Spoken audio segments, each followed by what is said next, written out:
Politician বলতে আমাদের মাথায় প্রথমে আসে যে সে একটা রাজনৈতিক দল করে, সে একটা রাজনৈতিক দলের কর্মী, সে ইলেকশন করবে, ইলেকশনের পর সে কিছু চাঁদাবাজি করবে, এই করবে সেই করবে। আমরা মোটামুটি এরকম একটা মানে সিনারিও দাঁড় করায় নেই যে এটা হচ্ছে পলিটিশিয়ান। মানুষ বাই ডিফল্টই আসলে পলিটিশিয়ান হইতেই হবে, এছাড়া কোনো উপায় নেই। তোমরা যদি দেখো কোথাও কোনো অন্যায় হচ্ছে, প্রথমত তুমি কি করবে, হাত দিয়ে জিনিসটা থামাও। যদি সেই ক্ষমতা তোমার না থাকে তাহলে তুমি অ্যাটলিস্ট মুখে প্রতিবাদ করো। যদি সেই ক্ষমতাটাও তোমার না থাকে তাহলে অ্যাটলিস্ট অন্তর দিয়ে ঘৃণা করো। আর এটা হচ্ছে মানে সর্বনিম্ন স্তর। কারণ আওয়ামী লীগ এই পরিমাণের মানে পিশাচ ছিল যে বিএনপি সেই তুলনায় অনেক ভালো ছিল। এখন যেহেতু আওয়ামী লীগ নাই, আওয়ামী লীগের স্থানটা নিজেরাই দখল করে নিছে। ফুটপাতে চা বিক্রি করে এক মহিলা বলতেছে যে যুব দলের চায়ের গ্রুপকে চাঁদা দিতে সে দোকান বন্ধ করে চলে গেছে। তাহলে এগুলো তো আমার চোখের সামনে ঘটছে, তাহলে আমি কিভাবে ভালো বলতে পারি? দিল্লি না ঢাকা, ঢাকা ঢাকা।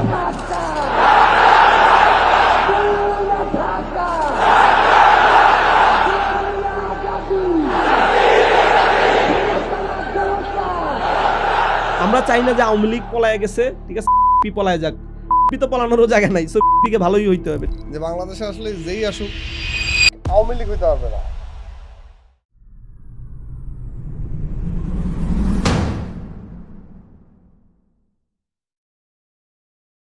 আসসালামু আলাইকুম, সুপ্রিয় সুধী, বিজব্রো পডকাস্ট থেকে আমি আপনাদের হোস্ট সাগর হাসনাত স্বাগত জানাচ্ছি। আজকে খুবই সুপার এক্সাইটিং একটা এপিসোডে। আমি পার্সোনালি খুবই এক্সাইটেড, কারণ আমার খুবই প্রিয় একজন টিভিস্ট, তারপর প্রিয় একজন মানুষ আজকে উপস্থিত। এবং শুধু আমার প্রিয় না, আমি নিশ্চিত আমাদের সময়ের অসংখ্য মানুষের প্রিয় মুখ।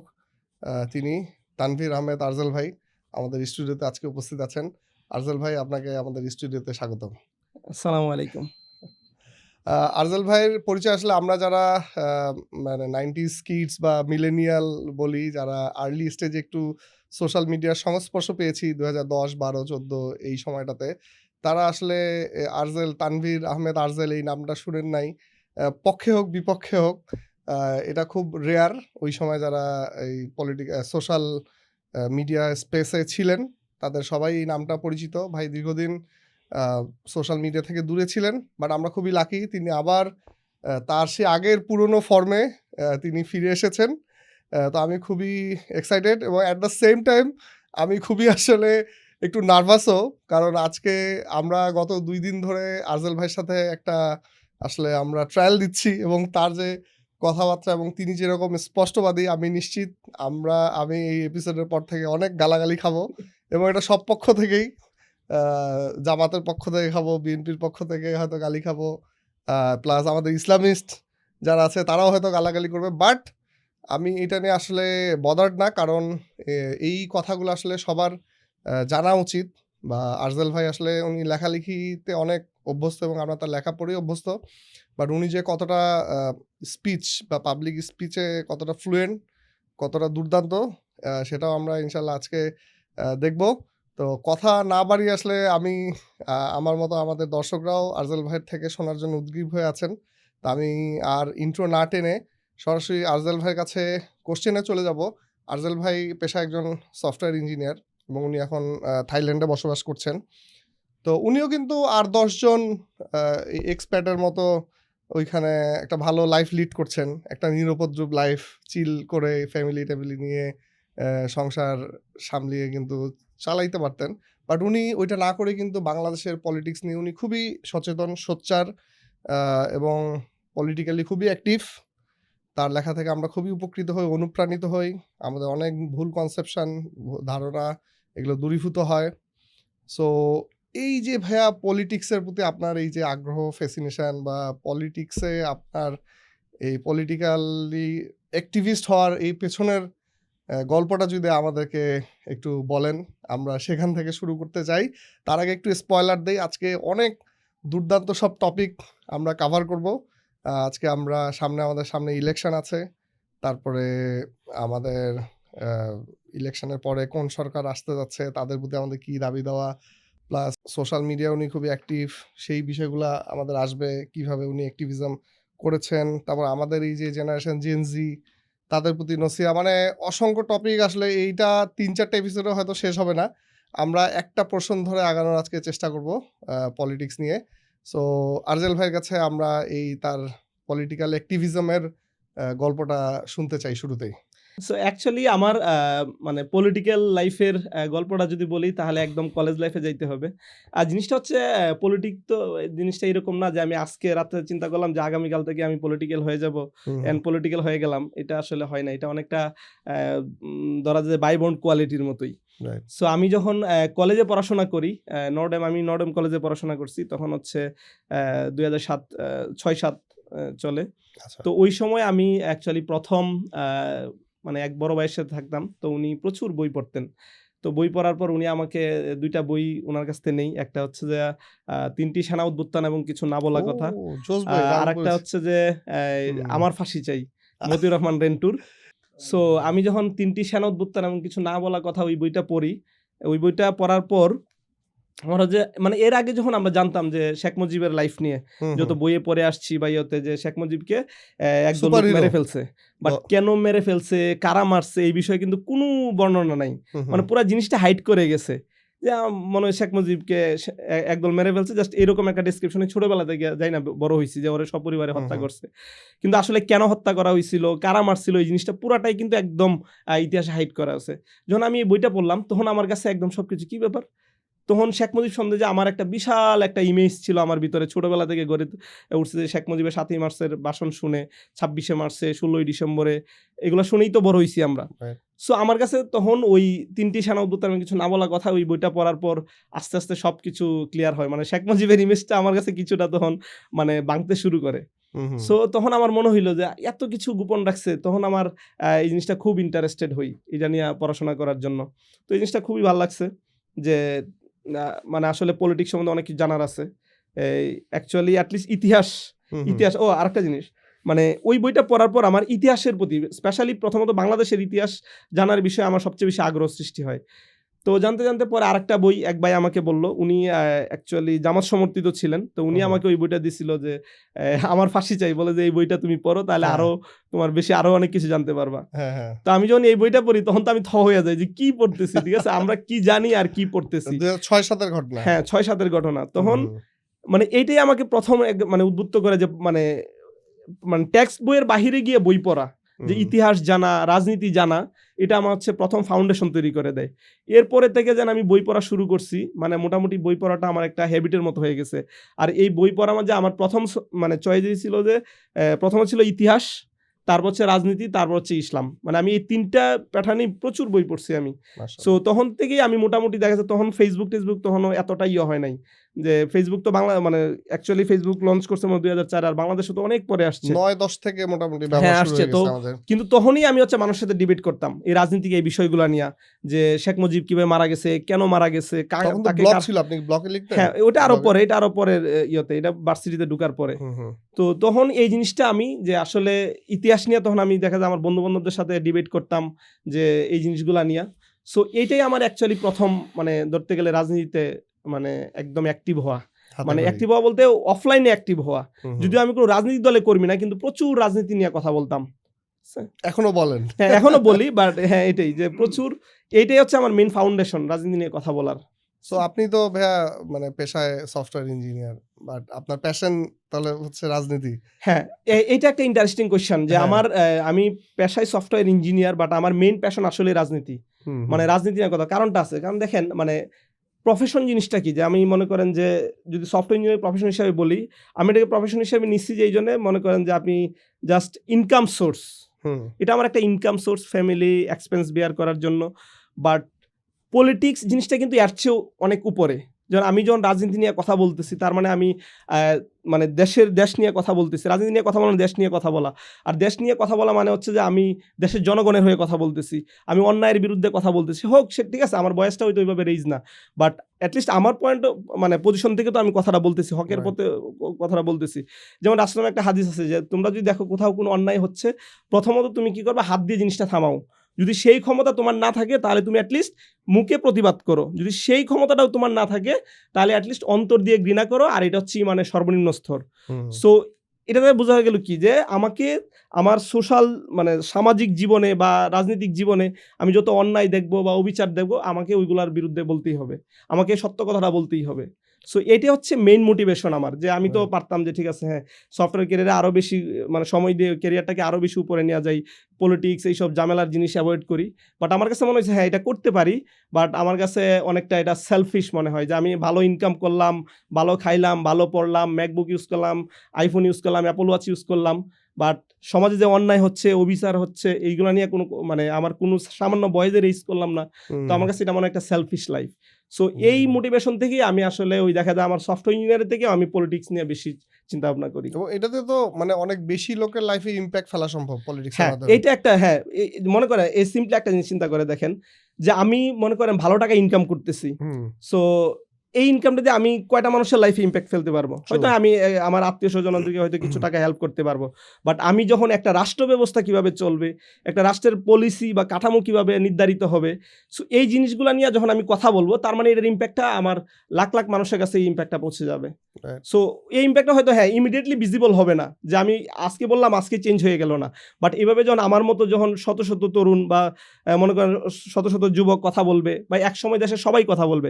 আগে আমরা কয়জন ফেসবুক ইউজ করতাম, এখন অলমোস্ট প্রতি ঘরে ইভেন দেখবেন যারা 50+ এজ তারাও ফেসবুক ব্যবহার করতেছে, তারাও ইউটিউবে গিয়ে দেখা যায় যে ভিডিও দেখতেছে, রাজনৈতিক ভিডিও, এবং মোস্ট অফ দ্য রাজনৈতিক ভিডিওই দেখতেছে তারা।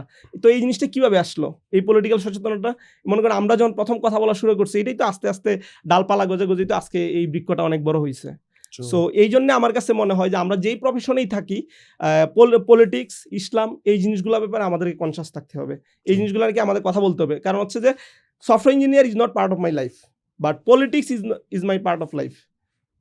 সো এই জিনিসটা মানে অনেকেই বুঝে না, জিনিসটা হচ্ছে যে সবাই একটা নির্মোহ লাইফ লিড করতে মানে নির্মোহ লাইফ লিড করতে চায়। যেমন আমি আমার পরিচিত যদি বলি, অনেকেই দেখা যায় most of the 90% software engineer life কিরকম হয়, তারা খুব ভালো একটা স্যালারি পায়, মনে করেন যে এভারেজ পিপলের থেকেও 2-3 গুণ বেশি স্যালারি পায়। সো তারা কি করে, ভালো ভালো মানে গ্যাজেট ইউজ করে, ভালো ভালো দেশে ট্যুর দেয়, ঠিক আছে, ফ্যামিলিকে ভালো ইয়ে করে। সো এইটাই লাইফ তাদের। আমি অনেকে দেখছি তারা পলিটিকে সিচুয়েশন বা কি গভর্নমেন্ট এই হাবিজাবি এগুলো নিয়ে বদার্ড না খুব একটা। সো এই জন্য আমার কাছে মনে হয়েছে যে পলিটিক্স নিয়ে কথা বলাটা এটা আসলে মানে আমার কাছে মনে হয় মানে পলিটিক্স বলতে কি মানে হক বাতিলের মাঝে হকের পক্ষে কথা বলাটা হচ্ছে যে ইমানের অঙ্গ হিসাবে আমি মনে করি। ভেরি গুড ভাইয়া। তাহলে কি আমরা ইঞ্জিনিয়ার আরজেলের পাশাপাশি পলিটিক্যাল ফিগার আরজেলকে দেখবো কখনো, নাকি আপনার এই সোশ্যাল মিডিয়াতে অ্যাক্টিভিজমের মধ্যেই সীমাবদ্ধ রাখবেন নিজেকে? হ্যাঁ এটা একটা ফিউচার প্ল্যান বা ভবিষ্যৎ চিন্তা ভাবনা কি, হ্যাঁ স্বপ্ন? হ্যাঁ এটা খুব একটা ইম্পর্টেন্ট কোয়েশ্চেন, বাট আমি এখানে একটা জিনিস বলি, আমাদের দেশে পলিটিক্যাল যদি মানে পলিটিশিয়ান বলতে আমাদের মাথায় প্রথমে আসে যে সে একটা রাজনৈতিক দল করে, সে একটা রাজনৈতিক দলের কর্মী, সে ইলেকশন করবে, ইলেকশনের পর সে কিছু চাঁদাবাজি করবে, এই করবে সেই করবে। আমরা মোটামুটি এরকম একটা মানে সিনারিও দাঁড় করায় নেই যে এটা হচ্ছে পলিটিশিয়ান। বাট জিনিসটা হচ্ছে পলিটিশিয়ান তো শুধু এটা না, মনে করেন আমার কোনো রাজনৈতিক দল না থাকার পরেও কিন্তু আমি মানে পলিটিশিয়ান হইতে পারি। কারণ হচ্ছে আমি দেশের রাজনীতি নিয়ে কথা বলতেছি, দেশের পলিসি কীভাবে নির্ধারিত হবে সেটা নিয়ে কথা বলতেছি, তারপর হচ্ছে দেশের ভবিষ্যৎ অর্থনীতি কী হবে সেটা নিয়ে কথা বলতেছি। সো মানুষ বাই ডিফল্টই আসলে পলিটিশিয়ান হইতেই হবে, এছাড়া কোনো উপায় নেই। এছাড়া উপায় হলে আপনি যেই জীবনটা ইয়ে করবেন সেটা আসলে একটা মনে করতেন একটা বিড়ালের জীবন, ঠিক আছে, যার জীবনে কোনো কন্ট্রিবিউশন নাই, কোনো সে নাই, সে জাস্ট খায় আর ঘুমায়। সো ভাই খুবই ভালো একটা গাইডলাইন পেলাম। আসলে আমরা যে প্রফেশনেই থাকি, আমাদের আশেপাশে কি ঘটছে, আমরা আমাদের দেশটাকে কীরকম দেখতে চাই, বা আমরা আমাদের যে আশেপাশে মানুষজন আছে তার লাইফে ইম্প্যাক্ট ফেলার জন্য আসলে পলিটিক্যালি সচেতন হওয়া বা পলিটিক্যালি অ্যাক্টিভ হওয়ার কোনো বিকল্প নেই।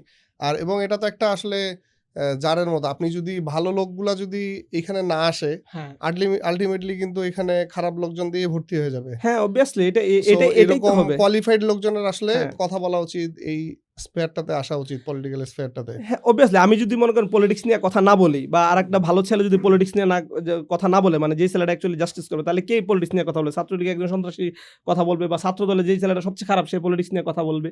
সো আমাদের আমরা যারা ভালো, মানে ভালো বলতে অ্যাটলিস্ট আমরা যারা মানে জাস্টিস করতে পারবো মানুষের, যে আমরা মিথ্যাটা বলবো না, সত্যটা বলবো, মানে এতটুকু বিশ্বাস যাদের আছে, তো তাদেরই তো পলিটিক্সে আসতে হবে।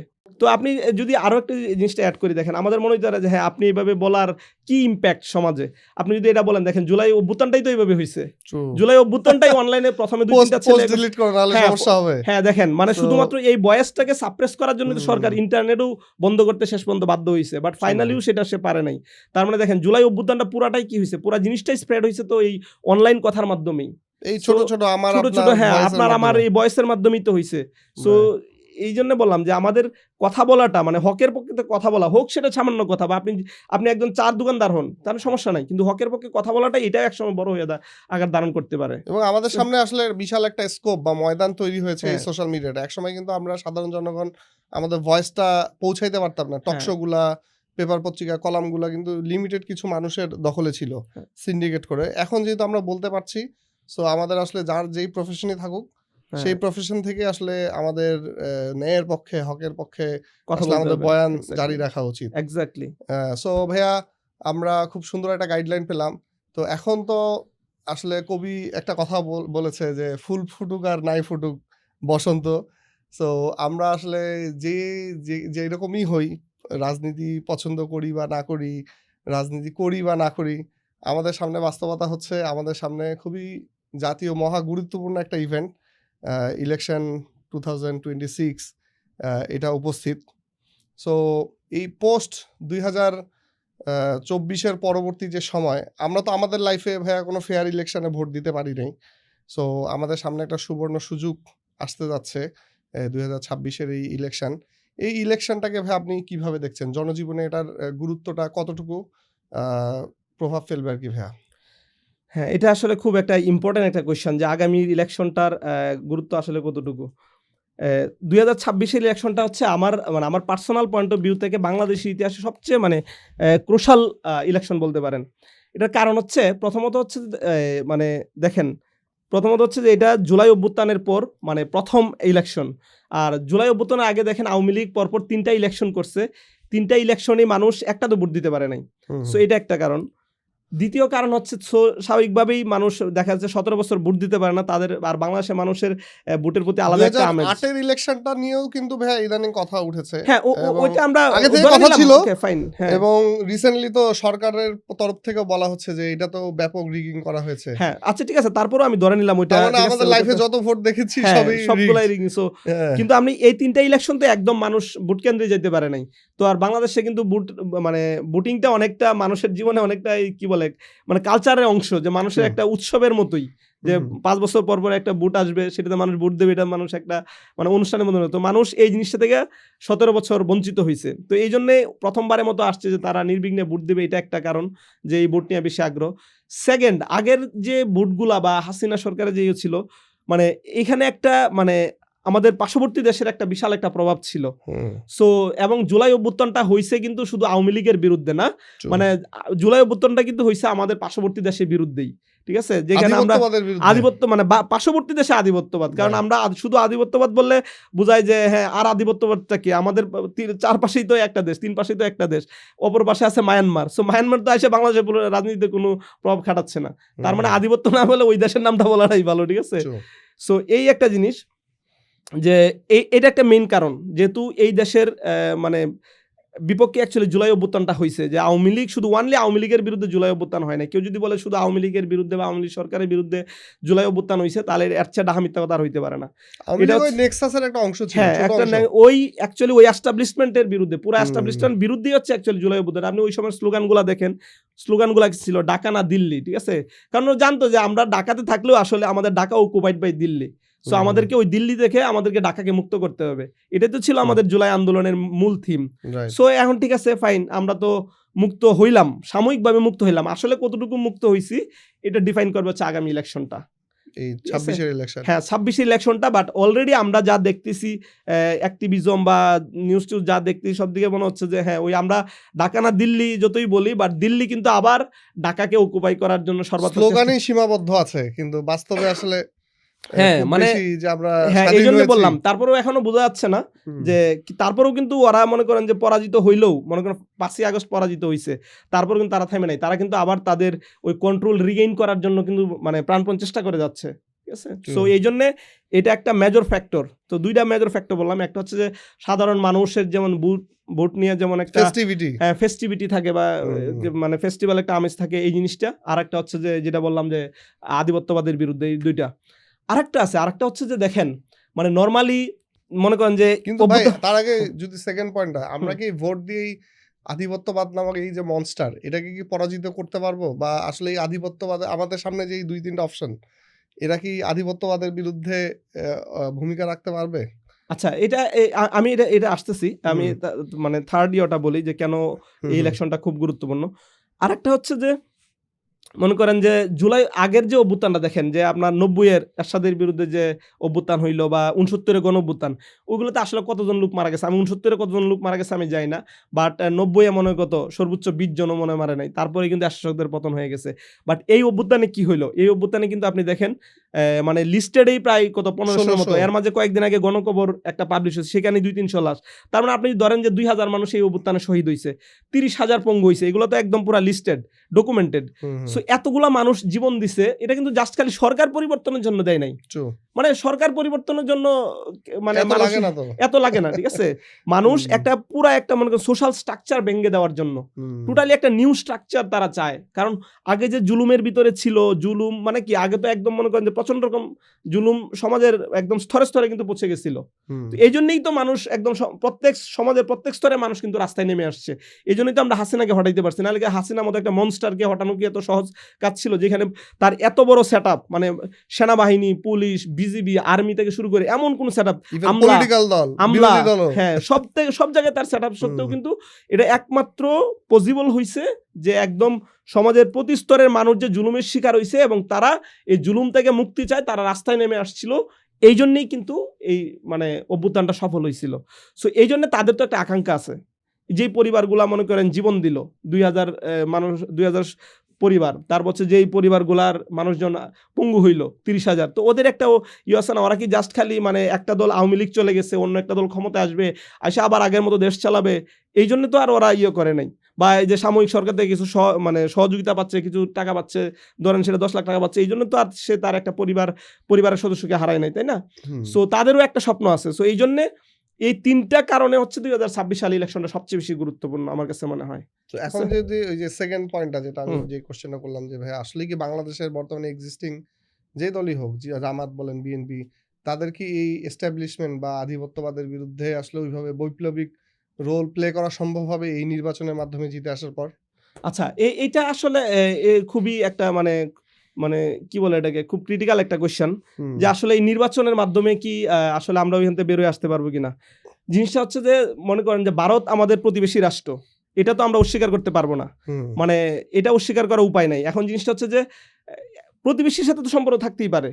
মানে সে খারাপ প্রতিবেশী হোক, ভালো প্রতিবেশী হোক, আপনার যদি মনে করেন আপনার গ্রামের বাড়ির পাশে মনে করেন যে খারাপ প্রতিবেশী আসে, তার কি আপনি চেঞ্জ করতে পারবেন? আপনি চেঞ্জ করতে না, আপনি নিজেও চেঞ্জ হতে পারবেন না। সহজে তো আপনার পৈতৃক বিটা ছেড়ে তো আপনি অন্য জায়গায় চলে যেতে পারবেন না। তার মানে তার সাথে আপনার একটা এমন একটা সম্পর্ক আসতে হবে, উইন উইন সিচুয়েশন, যাতে সে আপনার ক্ষতি করবে না, আপনি আপনার ক্ষতি করবেন না, তাই না? সো ভারতের সাথে আমাদের সম্পর্কটা এরকম হোক যে উইন উইন সিচুয়েশন, ঠিক আছে? কিন্তু আগে কি হয়েছে? আগে হয়েছে যে মানে ভারত হচ্ছে প্রভু, আমরা হচ্ছে স্লেভ। সম্পর্কটা ঠিক এরকম ছিল।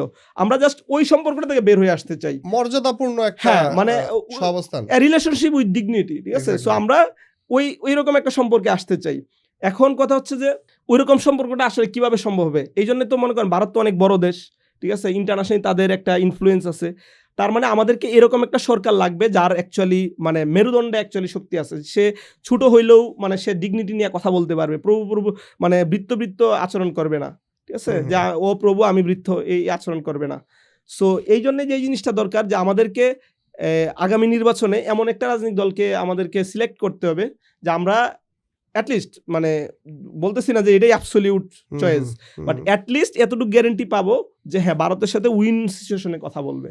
সো এখন মানে আমাদের সামনে যে অপশনগুলো রয়েছে, যে আমরা ইলেকশন দিয়ে যাদেরকে সিলেক্ট করতে পারবো, তো এদের মধ্যে আসলে আপনার কাকে মনে হচ্ছে যে এই যে মনস্টারাস যে আধিপত্যবাদ, এইটার সাথে যে রিলেশনশিপ উইথ ডিগনিটি আপনি যে টার্মটা বললেন, এইটা রক্ষা করে চলতে পারবে, এইরকম কাদেরকে মনে হচ্ছে যে এই অপশনটা তারা হইতে পারে? হ্যাঁ, এইখানে আসলে মানে লুকোচুরি কিছু নাই, কারণ জিনিসটা একদম দিনে আলো মতো পরিষ্কার। মানে আমার সত্য লুকায় তো লাভ নাই। মানে আমার সামনে এখন দুইটা অপশন, একটা হচ্ছে মনে করেন বিএনপি যাদেরকে ছোট ওই যে বামপন্থী কয়েকটা দলকে নিয়ে জোট করছে, আর একটা হচ্ছে মনে করেন জামাত ইসলামের নেতৃত্বে এনসিপি এবং ইসলামিক দলগুলা।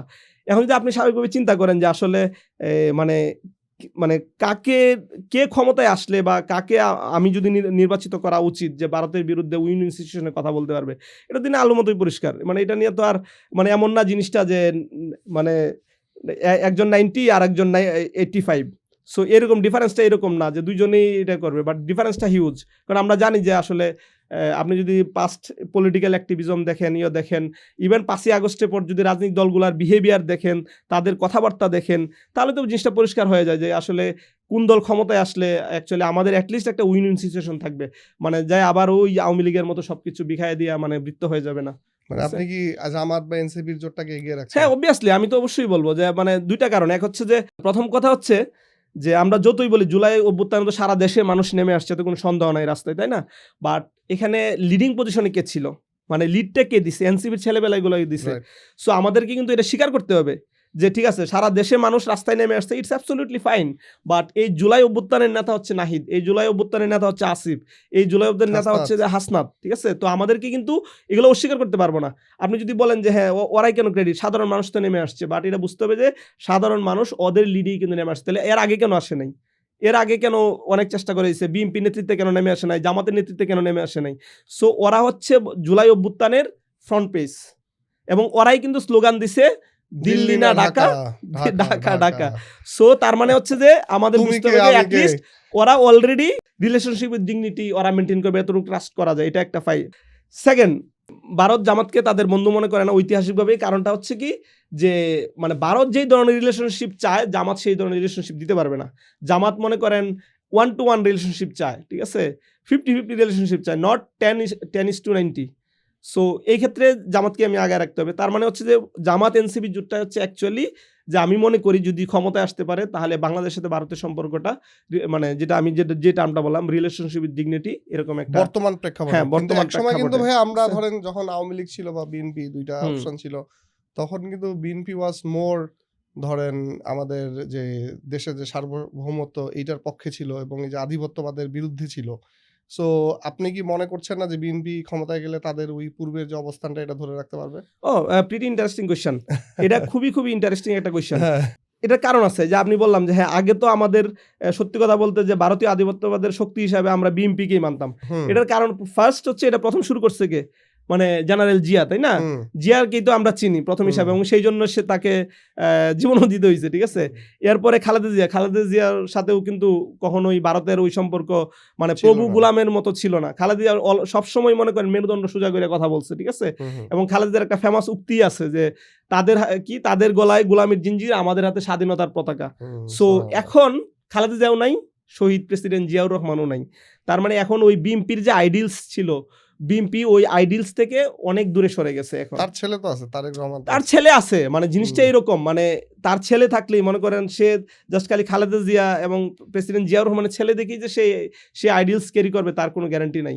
কারণ হচ্ছে কেন গ্যারান্টি নাই বলতে তার আমরা অলরেডি মানে তার অ্যাক্টিভিজমই আমরা তার কথাবার্তায় ইয়েতে তো আমরা বুঝতে পারতেছি যে সেটা নাই। সে তার বাবা মায়ের মতো কথা বলতেছে না, এটা তো মানে স্পষ্ট দেখতে পাচ্ছি, এটা তো লুকোচুরি কিছু নাই। আর মানে বাবা মার মনে করেন যে সে ভারতীয় আধিপত্যবাদের বিরুদ্ধে ছিল মানে সন্তান থাকবে এরকম কোনো গ্যারান্টি নেই। আপনি ইয়োর কথাই চিন্তা করেন, নোয়াল আসলামের কথা চিন্তা করেন, তার মানে তার যে সন্তান, তার সন্তানই তো তার ইয়ে করে নাই। আমি রিসেন্ট অনেক উদাহরণ আছে। অনেক উদাহরণ আছে, যেমন আমি রিসেন্টলি লূত আলাইহিস সালামের ওয়াইফ, হ্যাঁ লূত আলাইহিস সালামের ওয়াইফ তার ইয়ে ছিল না, তার তারপর পক্ষে হচ্ছে ছিলেন না। তার দাওয়াত কবুল করে নাই। তারপর হচ্ছে রিসেন্টলি আমি একটা জিনিস দেখলাম যে মাওলানা মওদুদী, যে মাওলানা মওদুদীর বই পড়া লাখ লাখ তরুণ ইসলামের পথে আসছে, এখনো মানে জামাত শিবিরের ছেলেমেয়েরা তো মাওলানা মওদুদীর বই পড়ে। ইন্টারেস্টিং বিষয়, তার এক ছেলে ফুলি সেকুলার, মানে তার বাপের আইডিওলজি বিশ্বাস করে না। সো জিনিসটা হচ্ছে এরকম যে মানে বাবা মানে মহান ছিল দেখে মানে ছেলে মহান হয়ে যাবে, এটা কখনোই বাবা যাবে না। প্রত্যেকে তার কর্ম দ্বারা আসলে প্রমাণ করতে হ্যাঁ, হবে। প্রত্যেকে তার কর্ম দিয়েই প্রমাণ করতে হবে, ঠিক আছে? সো এইটা হচ্ছে মেইন ফ্যাক্টর। সো আপনি মনে করছেন যে বিএনপি তার সে আগের আধিপত্যবাদ না, বিরোধী বিএনপি অবস্থানটায় নাই? তাদের আগের অবস্থানে নাই। এটা বিএনপিও বলতে পারবে না যে আমরা আগের অবস্থানে আছি। বিএনপির আগের যেমন আমাদের মনে করেন আগে তো মনে করেন আওয়ামী লীগের এগেইনস্টে আমাদের যদি রাজনৈতিক শক্তি বলা হতো আমরা কিন্তু বিএনপিরই বলতাম, ঠিক আছে? আমরা কিন্তু আওয়ামী লীগের অল্টারনেটিভ রাজনৈতিক শক্তি হিসেবে আমরা কিন্তু বিএনপিকে দাঁড় করাইতাম। কারণ কি বিএনপি ইজ মাচ বেটার দেন আওয়ামী লীগ, ঠিক আছে? সো এখন বিএনপি এটা নাই। বিএনপি এখন যেহেতু আওয়ামী লীগ নাই, আওয়ামী লীগের মানে সাবস্টিটিউটে বিএনপি এখন হয়ে গেছে খারাপ।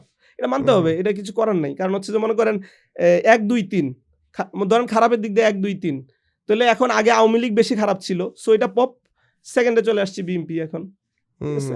বিশেষ করে ধরেন জুলাই পরবর্তী রাজনীতিতে এখন তো আর সেই আগের সেটআপ বা আগের আইডিওলজি আগের ধ্যান ধারণা দিয়ে কিন্তু এখন যদি কেউ পলিটিক্স করতে চায় হ্যাঁ সে মনে হয় যে আসলে নিজের পায়ে নিজেই কুড়াল মারা না ছাড়া হ্যাঁ এটা একটা বিশেষ জিনিস করে জুলাই পরবর্তী হ্যাঁ যে হ্যাঁ এখন যদি আপনি বলেন যে না আওয়ামী লীগ বেশি খারাপ ছিল আমি একটু কম খারাপ হুম কিন্তু এখনকার রাজনীতিতে আসলে ভাই আপনি কম খারাপ দিয়ে আপনি টিকতে পারবেন না এক্স্যাক্টলি এখনকার হ্যাঁ মানুষ আরো বেটার চায় আরো বোল্ড স্টেপ চায় বোল্ড পজিশন চায় একটা রাজনৈতিক দলের কাছে হ্যাঁ বা সরকার প্রধানের কাছে না এই ইন্টারেস্টিং একটা টপিক তুলছেন যে আসলে দেখেন মানে জুলাই পরবর্তী বা 5ই আগস্ট পরবর্তী মোটামুটি বাংলাদেশের রাজনৈতিক সিনারিওটাই চেঞ্জ হয়ে গেছে এখন যারা মনে করেন আগের সেই মনে করেন ওল্ড নেগেটিভে রাজনীতি করতে চাবে ওদের হুম রাজনীতি টিকবে না তার একটা ছোট্ট একটা উদাহরণ দিই আমি দেখেন মনে করেন আগে বাংলাদেশের 54 বছর ইতিহাসে মানে বিশ্ববিদ্যালয়গুলোতে মানে ছাত্র সংসদ যে নির্বাচন হয়েছে সেটাতে কয়টা নির্বাচনে শিবির জিতে পারছে একটারও রেকর্ড নাই যে কোথাও শিবির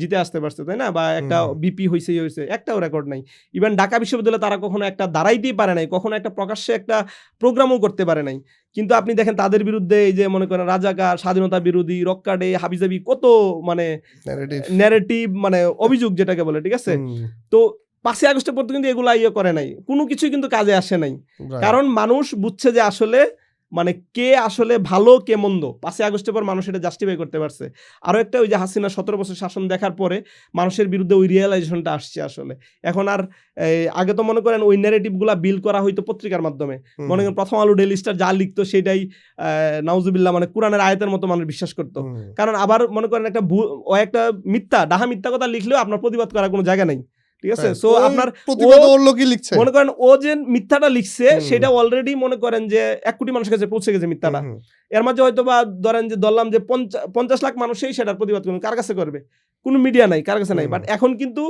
মানে প্রথম আলো ডেইলি স্টার একটা মিথ্যা বললেই সেটা কিন্তু সাথে সাথে ফেসবুকে হচ্ছে ইভেন এখন প্রথম আলো যখন একটা ফেসবুক পোস্ট দেয় তাকে একটা ফেসবুক পোস্ট 5 বার করে 6 বার করে এডিট করা লাগে একটা নিউজের হেডলাইন 5 বার করে 6 বার করে এডিট করা লাগে ওই যে বেশিং খাওয়ার পরে সো এই জন্যে ওই মানে ওল্ড মানে ট্যাকটিক্সের পলিটিক্স আর বাংলাদেশে খাটবে না এটা একটা কারণ সো এই মোটামুটি ছাত্র সংসদগুলাই বোঝায় যে আসলে এখন তরুণ প্রজন্ম কি চায় তরুণ প্রজন্ম হচ্ছে যে আপনি ভালো কি মন্দ আমি এটা ডিরেক্ট প্রমাণ চাই সো ভাইয়া আমি তো আপনার কথাবার্তায় বা প্লাস আপনার ট্র্যাক রেকর্ড থেকেও জানি যে আপনি আসলে ওইভাবে কোনো দলের সাথে অ্যাক্টিভ না বা কোনো দলের সাথে সরাসরি সংযুক্ত না কিন্তু তারপরেও কিন্তু আপনার লেখালেখি ইদানিং কালের লেখালেখিতে আসলে দেখি যে একটা দলের প্রতি আপনার সফট কর্নার বা একটা বিরোধিতা সো এইটার কারণটা কি আসলে ভাইয়া এটা কি পোস্ট 24 যেই অ্যাক্টিভিজমগুলা আপনি দেখছেন এটার কারণে হ্যাঁ এটা আমি আনসারটা দেই প্রথমত হচ্ছে হ্যাঁ আমি অ্যাকচুয়ালি একদম টাইটলি কোনো দলের সাথে সম্পর্কিত না যে আমি জামাতের সাথে সম্পর্কিত না বিএনপির সাথে সম্পর্কিত এনসিপি না কারোর সাথে সম্পর্কিত না কিন্তু দেখবেন যে হ্যাঁ আমার লেখা পড়লে আপনার মনে হবে যে আমি তো এনসিপিকে সমর্থন করতেছি আমি তো জামাত এনসিপি জোটকে সমর্থন করতেছি বিএনপির বিরুদ্ধে বলতেছি এটার কারণটা হচ্ছে দেখেন মনে করেন আমার সামনে এখন 2টা অপশন ঠিক আছে 2টা অপশন হচ্ছে মনে করেন যে একটা বলা হইলো একটা অপশনে 1+1 = 2 আর একটা বলেছে 1+1 = 3 সো আমার মানে আমি যে দেখতে পাচ্ছি সুস্পষ্ট চৌকে কোনটা সত্য মানে 1+1 = 2 এটাই তো সত্য তাই না সো এখন আমি কিভাবে দেখতেছি যে মানে কিভাবে আমি বলতে পারি যে 1+1 = 3 সো জিনিসটা হচ্ছে এরকম আমার কাছে এখন 2টা অপশন আছে 2টা অপশন আমি স্পষ্ট দেখতে পাচ্ছি একটা কম্পারেটিভলি ভালো আর একটা কম্পারেটিভলি অনেক খারাপ তা আমি কার পক্ষে কথা বলবো মানে মনে করেন যে একজন মুমিন হিসাবে আমার কার পক্ষে কথা বলা উচিত বিএনপিকে কেন অনেক খারাপ মনে হচ্ছে বা জামাতকে কেন অনেক বা জামাত জোটকে কেন অনেক ভালো মনে হচ্ছে মানে বিএনপিকে অনেক খারাপ মনে হওয়ার কারণটা হচ্ছে প্রথম কথা হচ্ছে আগে যখন আওয়ামী লীগ ছিল তখন আমরা আওয়ামী লীগকে অনেক খারাপ মনে করতাম ওই কম্পারিজনে বিএনপি হ্যাঁ আমি বলতেছি আওয়ামী লীগকে অনেক খারাপ মনে করতাম এজ এ রেজাল্ট হচ্ছে তখন বিএনপিকে আমাদের এমনিতেই ভালো মনে হইতো কারণ আওয়ামী লীগ এই পরিমাণের মানে পিশাচ ছিল যে বিএনপি সেই তুলনায় অনেক ভালো ছিল এখন যেহেতু আওয়ামী লীগ নাই সো এখন আওয়ামী লীগ না থাকার কারণে বিএনপি কি করছে যে আওয়ামী লীগের স্থানটা বিএনপি নিজেরাই দখল করে নিছে 5ই আগস্টের পর তারা কি করছে প্রত্যেক জায়গায় চাঁদাবাজি টেন্ডারবাজি ভূমি দখল মানুষের বাড়িঘর দখল এগুলো তো হয়েছে এগুলো তো অস্বীকার করার মতো না তাদের শুধুমাত্র মানে ইন্টারনাল ইনফাইটিংয়েই তাদের 212 জনের মতো লোক মারা গেছে সো এগুলো শুধু বিএনপির লোকজন এগুলো অন্য দলের লোকজনকে মারে নাই তারা নিজেদের মধ্যেই মানে তাদের নিজের দলের লোকজন 212 জনের মতো মেরে ফেলাইছে তাহলে আমি কিভাবে এগুলো তো আমার চোখের সামনে ঘটছে তাই না এগুলো তো কোনো মানে পর্দার আড়ালে ঘটে নাই মানে আমার চোখের সামনে যে জিনিসটা ঘটছে তাহলে আমাকে সেটা বলতে হবে তাহলে আমি বিএনপিকে কেমনে বলবো একটা দল তার নিজ দলের 212 জন কর্মীকে মেরে ফেলছে তাহলে আমি কেমনে বলতে পারি যে বিএনপি ভালো মানে এটা কি মানে কোনোভাবে কি আমি বলতে পারি কিনা বা বিএমপিকে কোনোভাবে ডিফেন্ড করতে পারি কিনা? আমি নিজে দেখছি যে একজন এই ফুটপাতে চা বিক্রি করে এক মহিলা বলতেছে যে বিএমপি যুবদলের চায়ের গ্রুপকে চাঁদা দিতে সে দোকান বন্ধ করে চলে গেছে। তাহলে এগুলো তো আমার চোখের সামনে ঘটছে, তাহলে আমি কিভাবে বিএমপিকে ভালো বলতে পারি? জামাত বা এনসিপি আসলে যে এরকম করবে না তার কামিং গ্যারান্টি আমি বলতেছি এটা একটা। তারপর আমি নিজে দেখছি যে বিএনপির লোকজন, ঠিক আছে, আওয়ামী লীগের টাকা খায় আওয়ামী লীগের সন্ত্রাসীদেরকে মানে এসকেপ দিচ্ছে, ফ্রি এসকেপ দিচ্ছে এবং এখনো দিচ্ছে, মামলা বাণিজ্য টাকা করতেছে। খাওয়ার অভিযোগ তো এনসিপির অনেকের হ্যাঁ বিরুদ্ধেও কিন্তু আছে। হ্যাঁ আমি ওইটাতে আসবো, আমি আগে বিএনপিটা বলতেছি, ওদেরটাও মানে আমি ইয়ে করবো, ঠিক আছে। সো এই জিনিসগুলো আমার চোখের সামনে ঘটছে। তো এই জিনিসগুলো আমার চোখের সামনে ঘটার পর একজন মনে করেন ইমানদার হিসাবে বা ন্যূনতম, আমি বলবো না যে আমি খুব ভালো ইমানদার বা খুব ভালো বেশি মানে প্র্যাকটিসিং মুসলিম, কিন্তু একটা বেসিক ইথিক্সে কি বলে যে চোখের সামনে এতগুলা খারাপ দেখার পর কি আমি বলতে পারবো যে না তুমি খুব ভালো, ঠিক আছে, তুমি যা করতেছো তাই করতে থাকো? এটা কি আমি বলতে পারি কিনা একজন মুসলিম হিসাবে? এটা কিন্তু আমি কখনোই বলতে পারি না। সো আমার বিএনপি যা করছে সে সমালোচনা আমার করতে হবে এবং ওইটাকে প্রোটেক্ট করার জন্য যাতে বিএনপি এই জিনিসটা না করতে পারে সেই জন্য আমাকে মেজার নিতে হবে।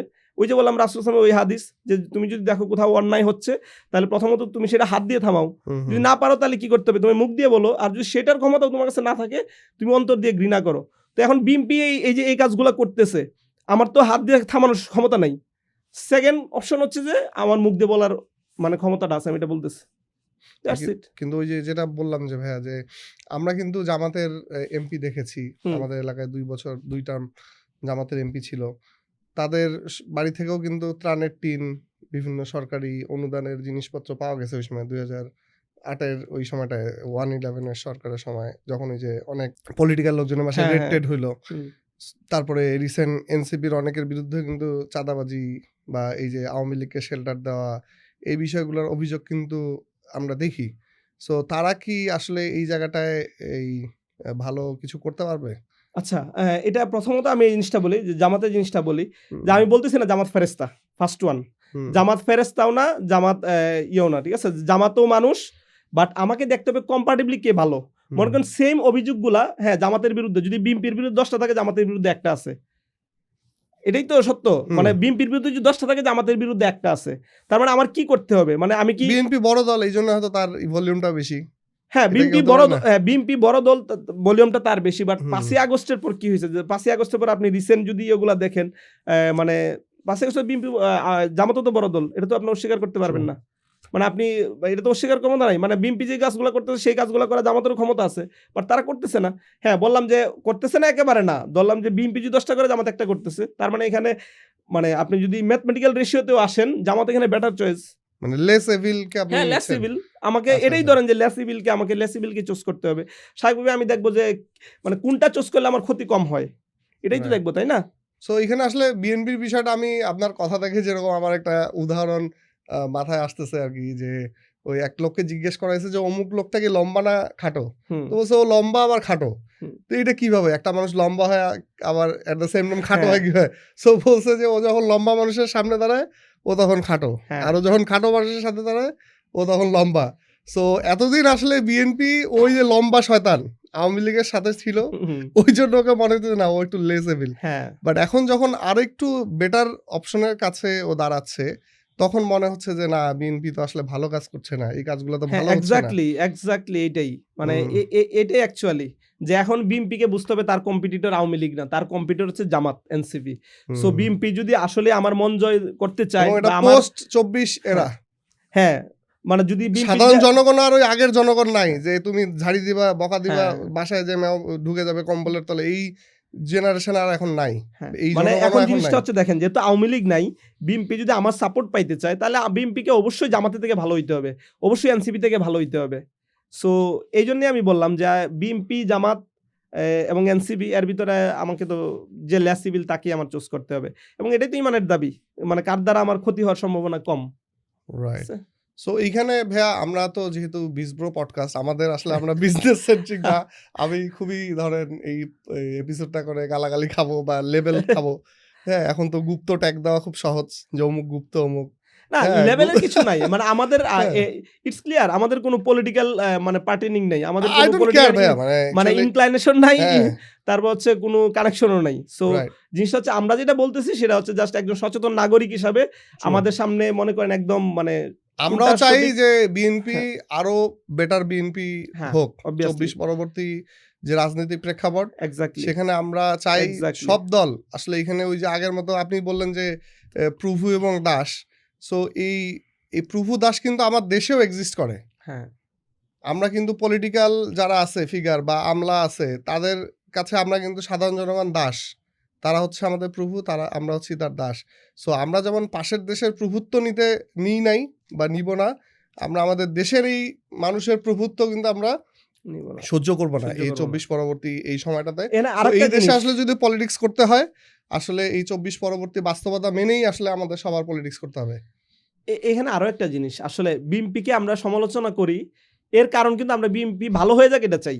রাইট। মনে করেন এক লোকের মনে করেন তার ৩টা ছেলে আছে, ঠিক আছে? ৩টা ছেলের মাঝে মনে করেন একটা ছেলে হচ্ছে সে নেশা করে, একটা ছেলে হচ্ছে যে মনে করেন গুন্ডামি বদমাইশি করে, আর ২টা ছেলে হচ্ছে কম্পারেটিভলি ভালো পড়াশোনা করে, একদম যে বলবো না।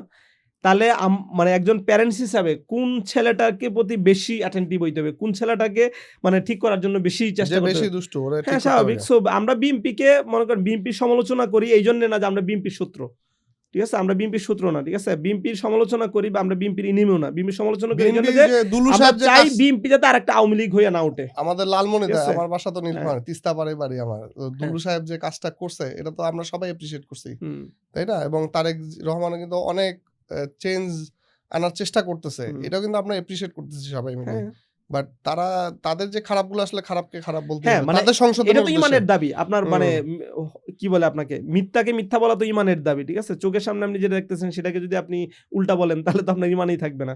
true, সো এইজন্যই মানে মেইন কথা হচ্ছে আমরা বিএনপিকে সমালোচনা করি, একদম এক্সট্রিম লেভেলে সমালোচনা করি এইজন্যই যে আমরা বিএনপিকে আরেকটা আওয়ামী লীগ হইতে দিতে চাই না। right, আমরা চাই না যে আওয়ামী লীগ পলায়ে গেছে, ঠিক আছে? বিএনপি পলায়ে যাক। বিএনপি তো পলানোরও জায়গা নাই। সো বিএনপিকে ভালোই হইতে হবে, ঠিক আছে? হুম, হুম, বিএনপি আওয়ামী লীগ না হয় ভারতে পলায় গেছে, বিএনপি কই পলায় যাবে?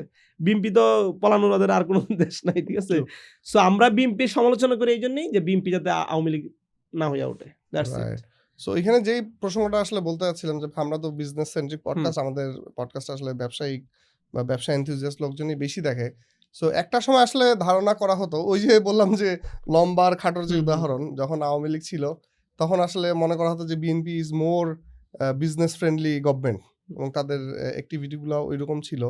সো আগামীর এই যে আমাদের সামনে যে অপশনগুলো আছে, তো এখনকার বাস্তবতায় ১৭ বছরে তো আসলে অনেক কিছু পরিবর্তন হুম। হয়ে গিয়েছে। তাদের নেতৃত্বে পরিবর্তন আসছে, তাদের ফিলোসফিতে পরিবর্তন এসেছে। সো এখন আপনার কাছে আমাদের কাছে যে অপশনগুলো সামনে আছে, এগুলোর মধ্যে আসলে আপনাকে কোন জোটটাকে বেশি ব্যবসা বান্ধব মনে হচ্ছে বা আমাদের ব্যবসায়ীদের আসলে তাদের প্রেফার করা উচিত?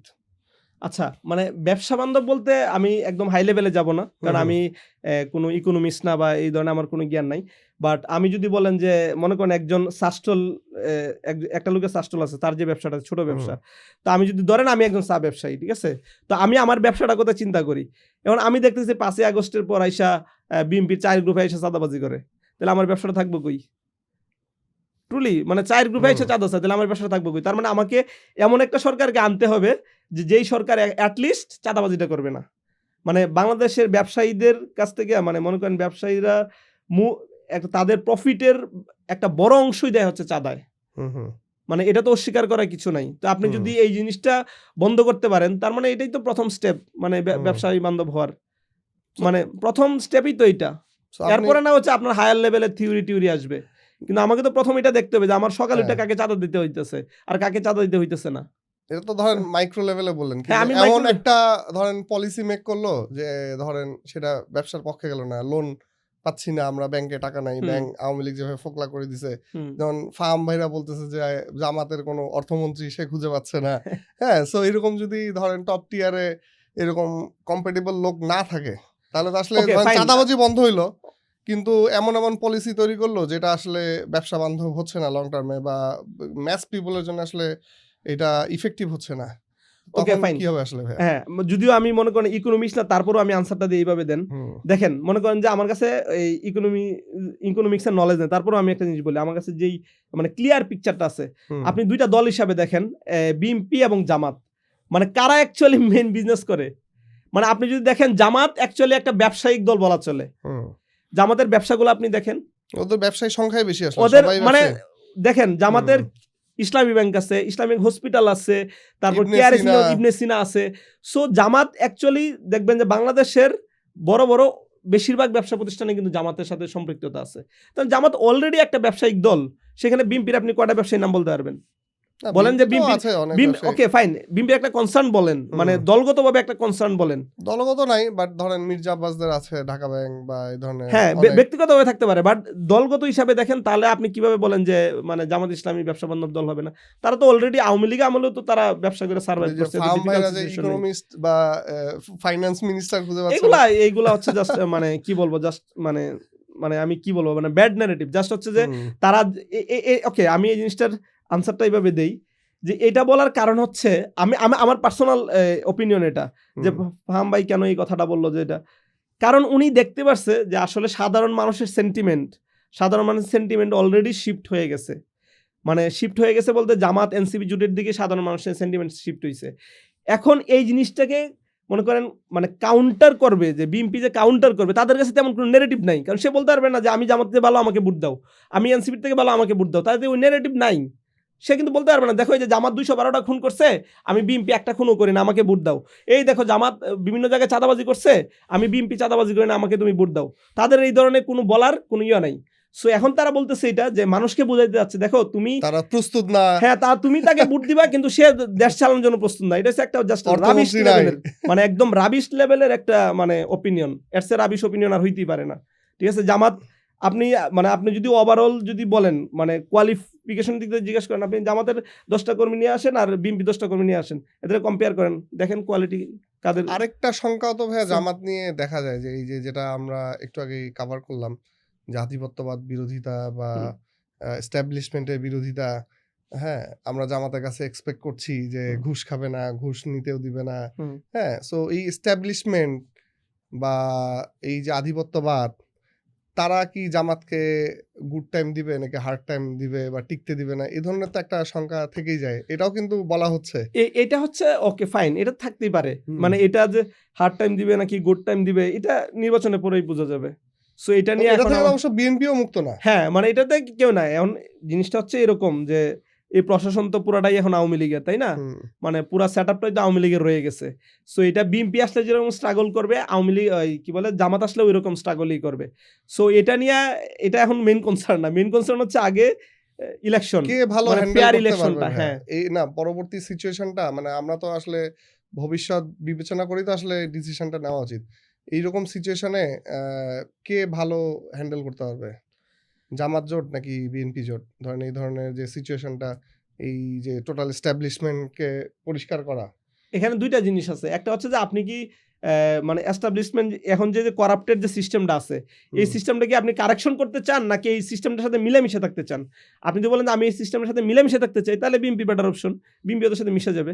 আর আপনি যদি বলেন আমি এই সিস্টেমে কারেকশন করতে চাই, তাহলে জামাত বেটার অপশন। যেটা আমাদের জুলাই স্পিরিট ছিল। হ্যাঁ, তো সেটা বেটার অপশন। তাহলে জামাতকে ইয়ে করতে হবে, আমার জামাত এনসিপিকে সিলেক্ট করতে হবে, যে ঠিক আছে ওরা কারেকশন করবে। আর যদি চান যে না এই সিস্টেমটাই থাকুক, বিএনপি মিলেমিশে চালাবে, তাহলে বিএনপি বেটার অপশন। কিন্তু হ্যান্ডেল করতে পারবে কিনা ভাইয়া, যেই আশঙ্কাটা করা হচ্ছে। ওকে, যে আশঙ্কাটা করা হচ্ছে হ্যান্ডেল করা বলতে কি, আপনার মনে করেন যে অ্যাটলিস্ট 5 ইয়ার্স, নেক্সট 5 ইয়ার্স ঠিক আছে যারা আছে ওরা নিজেরাই তো বিচার সম্মুখীন হওয়ার অপেক্ষায় আছে।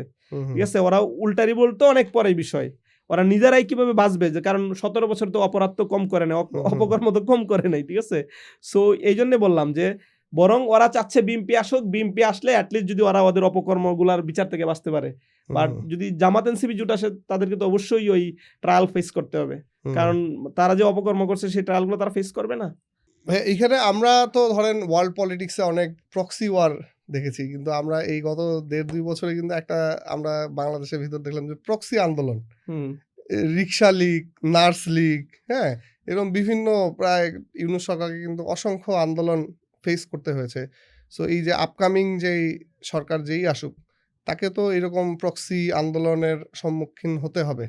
এই এস্টাবলিশমেন্টের তো আছেই বিদেশি আধিপত্যবাদ প্লাস এই যে প্রক্সি এই আন্দোলনগুলা। সো এইটা কি হার্ড টাইম দিবে না হ্যাঁ, মানে জিনিসটা হচ্ছে এরকম, জামাতকে? মানে হার্ড টাইম বলতে কি, আপনাকে তারা তো কিভাবে ট্যাকেল করবে এটা? জিনিসটা হচ্ছে আপনাকে তো হার্ড টাইমের ভিতর তো যাইতেই হবে। Life is not a bed of roses. হুম, হুম। পাওয়ার তো আরো মানে চ্যালেঞ্জিং, তাই না? সো আপনাকে হার্ড টাইম, আপনি একদম পুরা ক্ষমতায় আসছেন, তারপর একদম পুরা পায়ের উপরে পা তুললে একদম হুকুম দিবে না, সবকিছু হয়ে যাবে, জিনিসটা এরকম না। মানে হুম, পাওয়ার জিনিসটা এরকম না, পাওয়ার জিনিসটা হচ্ছে চ্যালেঞ্জিং। আপনাকে পাওয়ার দেওয়া হয়, দেখেন আপনার কত চ্যালেঞ্জ আসবে। সো ওই চ্যালেঞ্জটা তো ওই সরকারকে, নির্বাচিত সরকারকে তো ফেস করতেই হবে, ঠিক আছে? এখন জিনিসটা হচ্ছে যে হ্যাঁ, ইউনূস সরকারের ক্ষেত্রে দেখা গেছে যে আমরা ওইখানে একটা আন্দোলন হয়, এই যমুনা ঘেরাও করে, এই সচিবালয় ঘেরাও করে, বাট কারণটা হচ্ছে যে ইউনূস সরকারের কোনো পলিটিক্যাল ব্যাকআপ নাই। এটা একটা বড় একটা প্রবলেম। মাঠ তার পর্যায়ে নেতা হ্যাঁ, কর্মী মাঠ পর্যায়ের নেতাকর্মী নাই, তার কোনো নিজস্ব কোনো পলিটিক্যাল বাহিনী নাই। আপনি যদি বলেন যে দেশের মানে নরমালি দেশের বাংলাদেশের আইন শৃঙ্খলা পরিস্থিতি বা অন্য সবকিছু যে নিয়ন্ত্রিত হয়, মানে সরকারি লোকজন দিয়ে কত পার্সেন্ট হয়? 30%। 70% কি হয়? সামাজিক মানে স্থানীয় রাজনৈতিক নেতারাই তো এটা করে। সো তখন তো ওই জিনিসটার স্কোপ নাই। মনে করেন এলাকায় একটা ঝামেলা হইছে, পুলিশ মনে করেন জিনিসটা পুলিশ কত পার্সেন্ট রিজলভ করে? সেটা হচ্ছে ওই এলাকার যে মনে করেন রাজনৈতিক নেতা সেই তো করে। বাট ইউনূসের ক্ষেত্রে তো হয়ে গেছে উল্টা, ইউনূসের ক্ষেত্রে তো নাই। হুম, বরং ওই রাজনৈতিক নেতারাই হচ্ছে অপোনেন্ট হয়ে যাচ্ছে। ওই অপোনেন্ট হয়ে যাচ্ছে, মানে ওই সিনারিগুলা ক্রিয়েট করতেছে, ঠিক আছে? তো এই জন্য যখন রাজনীতি আসবে, মনে করেন জামাত শিবির আসলে, এনসিপি আসলে, ওদের কি জনশক্তি কম দেশে? সো তখন ওই আমি মনে করি ওইটা খুব না, বেশি এখানে তো ইয়ে একটা হবে না। যে কথা আছে যে when you play with a bastard hmm. you should be like a bastard. এটা আমি এই সো জন্য বলি, এটা দেখা এইখানে যাবে, তো এটা ধরেন এরকম ই- প্রক্সি হ্যাঁ, আন্দোলন বা এগুলো দমানোর জন্য আসলে একটা বুলডগ হ্যাঁ, লাগবে। ওইটা সেটা তো ওইটা জামাতের চেয়ে হ্যাঁ। বিএনপি বেটার বুলডগ হিসেবে শক্ত হাতে দমন করার সক্ষমতা রাখে। না, এখন জিনিসটা হচ্ছে যে জিনিসটা মানে আপনি দেখেন বিএনপি দমন করবে কেন? কারণ ওরা তো অলরেডি বিএনপির সাথে মানে মিলেমিশে মিশেই খাবে। যাচ্ছে, মিলেমিশেই যাচ্ছে। আচ্ছা। তাহলে বিএনপি দমন করার তো প্রশ্নই আসে না। হুম, হুম। বরং বিএনপি যদি ক্ষমতায় আসে, ওই যারা মনে করেন 17 বছর অপকর্ম করছে, দুর্নীতি করছে, মানে ইউনূস সরকার আমলে তো তেমন কোনো কিছু মানে মেইন কোনো দুর্নীতির কোনো বিচার শুরুই হয় নাই। কোনো কিছুই হয় নাই। জাস্ট হাই লেভেলের জুলাই অগাস্টের বা কয়েকটা খুন-গুমের বিচার শুরু হইছে। বাট লার্জ স্কেলে যদি আপনি বিচার করতে চান, তাহলে কি করতে হবে? আপনাকে ঐরকম একটা সরকারই আনতে হবে। ঠিক আছে? সো এখন যদি ভাইয়া এই যে আপকামিং গভর্নমেন্ট যেই আসুক, আসলে ২ দলেরই তো সমান চান্স আছে। হুম। আমরা তো আসলে বলতে পারছি না। সো ব্যবসা বান্ধব হতে গেলে বা একটা দেশের ওয়েলফেয়ার স্টেট যদি আমরা চাই, তা আসলে আপনি কিরকম প্রত্যাশা করেন ভাইয়া? এই গভর্নমেন্টের কাছে কি, কি জিনিস আশা করেন? এখন আমি বলব যে এই সরকার মানে আগামী সরকার মনে করেন যে ধরেন বিএনপি ক্ষমতায় আসলো। I don't expect anything. আমি হুম। একদম ক্লিয়ারলি বলে দিয়েছি। মানে আমি একেবারে কোনো হতাশ। হ্যাঁ, আমি কোনো কিছু এক্সপেক্ট করি না। কারণ যে জিনিসটা আওয়ামী লীগ যা ছিল তাই জিনিসটা হবে। এরকম, মানে জিনিসটা এরকম, আমি কেন এক্সপেক্ট করব? মানে এক্সপেক্ট করার তো আগে আমার একটা সিম্পটম লাগবে। আমি তো তাকে 15 মাস তো তার অ্যাক্টিভিটিস আমি দেখছি, তাই না? মনে করেন আমার ৩ টা ছেলে আছে। একটা তখন ছেলে কি আমাদের এই পডকাস্ট বলতেছি, ডিলিট করতে হবে নাকি ভাই? হ্যাঁ, মনে করতেছি একটা ছেলে বকাটে, আমার একটা ছেলে হচ্ছে হুম। ফুললি বকাটে। আমি যদি বলি এই ফুললি বকাটে ছেলেকে যদি আমি বলি যে তুমি বুয়েটে চান্স পাইয়া দেখাও, তাহলে এটা এই এক্সপেকটেশনটা যদি রাখি যে আমার ওই মানে বকাটে ছেলেটা বুয়েটে চান্স পাবে, এটা কি কোনো রিয়ালিস্টিক এক্সপেকটেশন হবে? হবে না। সো আমি বিএনপিকে গত 15 বছর দেখছি, তারপর আমার কোনো এক্সপেকটেশন নাই, জিরো এক্সপেকটেশন। তারপরে আমার কোনো এক্সপেকটেশন নাই। আমি রিয়ালিস্টিক। বরং যেই ছেলেটা কম্পারেটিভলি ভালো, ওটারে বলব যে ওটার দুধ কলা খাওয়ায় দেখি যে ওটার চান্স পাইতে পারি কিনা বুয়েটে। সো ও চান্স পাওয়ার পরে কি, কি তার কাছে আশা করছেন? সেটা আগে চান্স পাক, চান্স পাওয়ার হুম। পরে ওই সিলেবাস নির্ধারণ করা যাবে, ঠিক আছে? আগে এমনি চান্স জুলাই পাক। পরবর্তী তো আমাদের ঠিক একটা আছে? মোটা দাগের রূপরেখা হ্যাঁ। আছে যে আধিপত্যবাদের বিরুদ্ধে মানে অবস্থান থাকবে। এটাই আমার কথা হচ্ছে যেটা যে দুর্নীতিমুক্ত মানে একটা আমি আগে সমাজ। বলে দিছি, আমি স্ট্রেট ফরওয়ার্ড হুম। যে 15 মাস বিএনপিকে যা দেখছি, আমি বিএনপির কাছে কোনো কিছু এক্সপেক্ট করি না। ওই যে বললাম যে আমার যদি একটা বকাটে ছেলে থাকে, তার কাছে নিশ্চয়ই আমি আশা করব না সে বুয়েটে চান্স পাবে। সো যদি মনে করেন যে হ্যাঁ, অপোজিট জোট যেটাকে আমি কম্পারেটিভলি পটেনশিয়াল মনে করতেছি, সে যদি মানে পাস করতে পারে, তাহলে তো হ্যাঁ, তার কাছে আমার কি থাকবে? একটা ইনসাফের বাংলাদেশ, যে হাদি তো বলতো না যে আমরা এখন ইসলামিক স্টেট চাই। সো আমরা একটা ইনসাফ ভিত্তিক রাষ্ট্র চাই, যেখানে অ্যাটলিস্ট একজন মনে করেন সরকারি অফিসে গেছে, একটা জন্ম নিবন্ধন করে তাকে ঘুষ দিতে হবে না, ঠিক আছে? একটা ডেথ সার্টিফিকেট আনতে গেছে, তাকে ঘুষ দিতে হবে না, ঠিক আছে? বা একটা পাসপোর্ট করতে গেছে, তাকে ঘুষ দিতে হবে না। সো আমরা ওইরকম একটা বাংলাদেশ চাই। বা সে দেখা গেল একটা জমির দলিল করতে গেছে, তাকে ঘুষ দিতে হবে না। মানে একটা ইনসাফের বাংলাদেশ চাই, যেখানে মানে রাষ্ট্রের মনে করেন একদম মানে নিচের পর্যায়ে নাগরিকটা গিয়েও সে কোনো হ্যাসেল ছাড়া সে তার নাগরিক সেবাটা পাবে রাষ্ট্রের কাছ এবং থেকে। আত্মমর্যাদার সাথে বাঁচতে হ্যাঁ, পারবে। আত্মমর্যাদার সাথে সে পাবে। আমরা এরকম একটা রাষ্ট্র চাই। Relationship with dignity. হ্যাঁ, খুব চমৎকার রিলেশনশিপ একটা উইথ ডিগনিটি। টার্ম হ্যাঁ, বলেছেন ভাইয়া। ঠিক আছে? রিলেশনশিপ উইথ ডিগনিটি এইটা আমরা চাই আসলে। আমরা শুধু ওই হ্যাঁ। যে একটু আগে যেটা বললাম যে শুধু বাইরের মানে প্রভুত্বই চাই না, আপনি যদি প্রভুত্ব মেনলি বলেন, দাসত্ব। আমরা তো এতক্ষণ বলছি যে রাষ্ট্রের সাথে রাষ্ট্রের সম্পর্কটা relation hmm, with dignity, but সরকারের সাথে তার জনগণের জনগণের সম্পর্কটাও রাইট, রিলেশন উইথ। আওয়ামী লীগের এক্সাক্টলি। সাথে আমাদের সম্পর্কটা আসলে কি ছিল? প্রভু আমাদের আর সাথে ছিল দাস। যে আওয়ামী লীগ জাস্ট রাজা বাদশাহ আর আমরা হচ্ছে জাস্ট প্রজা, ঠিক আছে, হুম, এরকম। বাট আমরা ট্যাক্স দিতাম, আওয়ামী লীগ আমাদের উপর হুম, ওই হুম, রকমই তো একটা ছিল, মানে ভয়ে রাইট। কথা বলতে পারতাম না, ইয়ে করতে পারতাম না। সো এই জিনিসটা যাতে না থাকে, ঠিক আছে, এইটা হচ্ছে আমাদের নেক্সট যে সরকারটা আসবে। আমরা এত বেশি উচ্চাকাঙ্ক্ষা রাখি না, বাট অ্যাটলিস্ট মিনিমাম ইনসাফটুকু করবে, মিনিমাম দুর্নীতিটুকু করবে। হ্যাঁ, হাই লেভেলে হয়তো দুর্নীতি হবে, বাট অ্যাটলিস্ট যাতে ওই জন্ম নিবন্ধন করতে গিয়ে মানে ওই ইয়ে না দেওয়া লাগে, জমির দলিল করতে গিয়ে যাতে মানে ঘুষ না দেওয়া লাগে। মানে দেখা যাচ্ছে আমি ঘুষ দিতে চাই না, কিন্তু আমি ঘুষ না দিলে আমার জমির দলিলটা হচ্ছে না, ট্রু। ঠিক আছে। সো এরকম একটা ইনসাফ ভিত্তিক বাংলাদেশ, এটাই আমার স্বপ্ন। আমি খুব বেশি হাই এক্সপেকটেশন রাখি না। ইভেন যদি জামাত এনসিপি যেটুকু ক্ষমতায় আসে, আমি খুব হাই এক্সপেকটেশন রাখি না।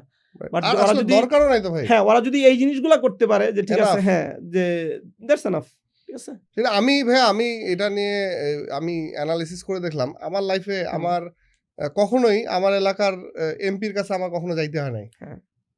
আমার চেয়ারম্যানের দপ্তরে কখনো যাইতে হয় না। আনলেস একদিন ওই যে কি চারিত্রিক সনদ এইটা এইটার জন্য বা ট্রেড লাইসেন্সের জন্য যাইতে হয়েছে পৌরসভা অফিসে। আদারওয়াইজ কিন্তু অ্যাজ এ সাধারণ নাগরিক আমার সাথে কিন্তু সরকারের এই নির্বাচিত জনপ্রতিনিধিদের কারো কোনো সম্পর্ক নাই। এবং আমি তাদের দ্বারা এফেক্টেডও না। হুম, হ্যাঁ? বাট তারা একটা ধরেন পলিসি মেকিং বা এই যে যেটা বললেন যে ওই যে তারা রাস্তা দিয়ে যাবে আর আমি দাঁড়ায়, দাঁড়ায় দাসের মতো হুম। থাকবো। এই জিনিসটা আমরা চাই না আসলে। হ্যাঁ, এটাই। মানে হ্যাঁ? আমাদের এক কথাই এবং মানে, বিভিন্ন সরকারি অফিসে যাব, ঘুষ দিতে হবে, এই করতে হবে। মানে আমি যদি বলি ইন এ সিঙ্গেল ওয়ার্ড, আমি একজন সিটিজেন হিসেবে মিনিমাম ডিগনিটিটুকু যাতে আমি রাইট। ক্যারি করতে পারি, ঠিক আছে। এটাই চাওয়া সো আরকি এটাই আসলে হচ্ছে চাওয়া। আমাদের। রাইট So, ভাইয়া, আমি একদম একমত আপনার সাথে।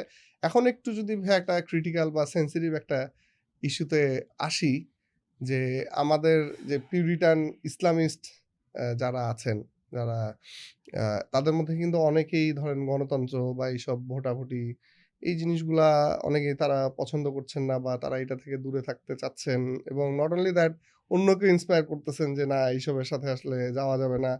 আবার অন দ্য আদার হ্যান্ড কিন্তু আমাদের আলেমদের মধ্যেই একদলকে শুধু এটা নিয়ে শুধু পক্ষে বলাই দেখছি না, তারা কিন্তু রীতিমতো ইলেকশনেও নেমে গেছেন। মামিনুল হুম, হক সাহেব বলেন, চরমনায় পীর বলেন, তারাও তো স্কলার।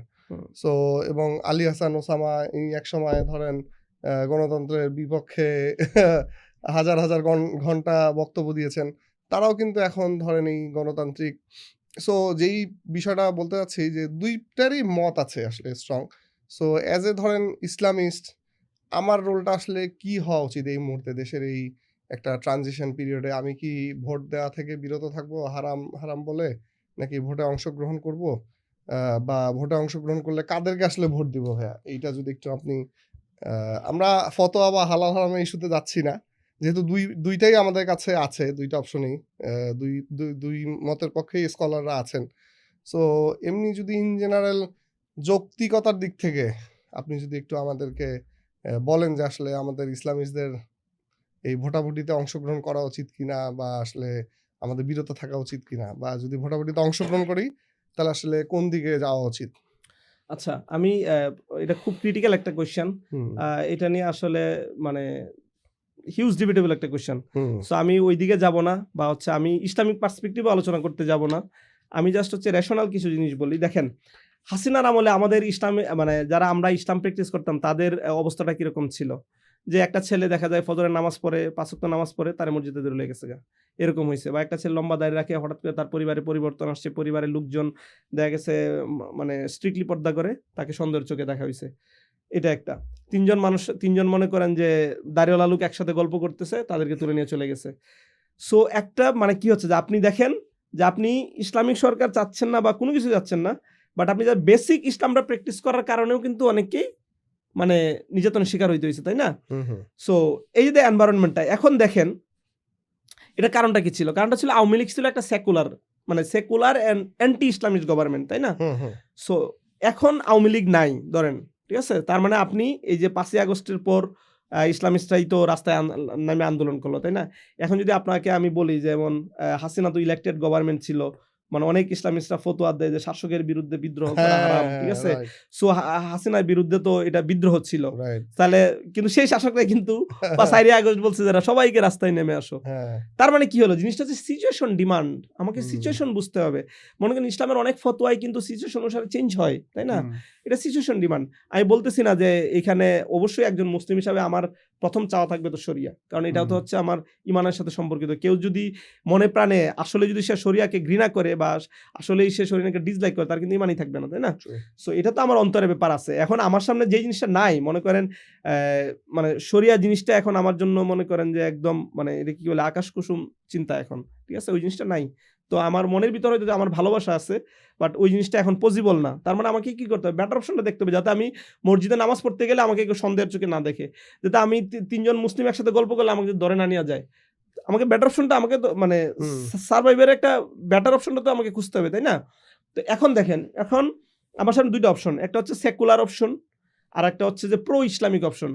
জামাত জোট বা ওরা ইসলামিক দল হলে আমি বলবো না যে ফুললি ইসলামিক দল, ইসলামিক, ওরা প্রো ইসলামিক, মানে ওরা ইসলামকে পছন্দ করে বা ইসলামকে আমাদের মতো ইসলামকে পছন্দ করে, তাই না?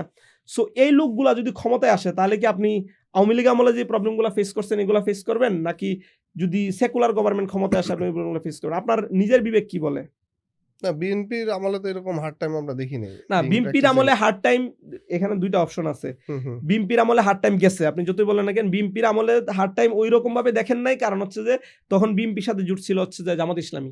তো জামাত ইসলামী হচ্ছে একটা পুরো ইসলামিক দল, এই জন্য বিএনপি তখন আর তাদের কাউন্টার ছিল আওয়ামী লীগ, আর তাদের কাউন্টার ছিল আওয়ামী লীগ। সো বিএনপি কিন্তু অ্যাকচুয়ালি কিন্তু বিএনপি প্রো ইসলাম, মানে বিএনপি কে বলা হইতো যে সেন্টার রাইট, হ্যাঁ সেন্টার রাইট ডানপন্থী দল ছিল বিএনপির, মানে শহীদ জিয়ার যে রাজনীতি, ঠিক আছে, এবং শহীদ জিয়া ধরতে গেলে প্রো ইসলামিক রাজনীতি করতো, সত্যি কথা যেটা, ঠিক আছে, এটা অস্বীকার করা কিছু নাই। মানে ইভেন তৎকালে যারা আলেম ছিল তাদের সাথে আপনি কথা বলে দেখেন, যারা শহীদ জিয়ার সাথে দেখা করছে প্রত্যেকেই বলছে যে শহীদ জিয়া ইসলামকে ভালোবাসে, প্রো ইসলামিক। এবং আমি একবার শুনছি যে কি বলে হাফিজি হুজুরের সাথে নাকি শহীদ জিয়ার কথা হয়েছিল, তখন শহীদ জিয়া নাকি বলছিল যে সেও চায় এই দেশে মানে ইসলাম কায়েম হোক, বাট হচ্ছে যে মানে সে বহির্বিশ্বের যে প্রেশার সেটা সে হ্যান্ডেল করতে পারবে না, ঠিক আছে। এই জন্য মানে এটা আমি শুনছি, কতটুকু সত্য জানি না।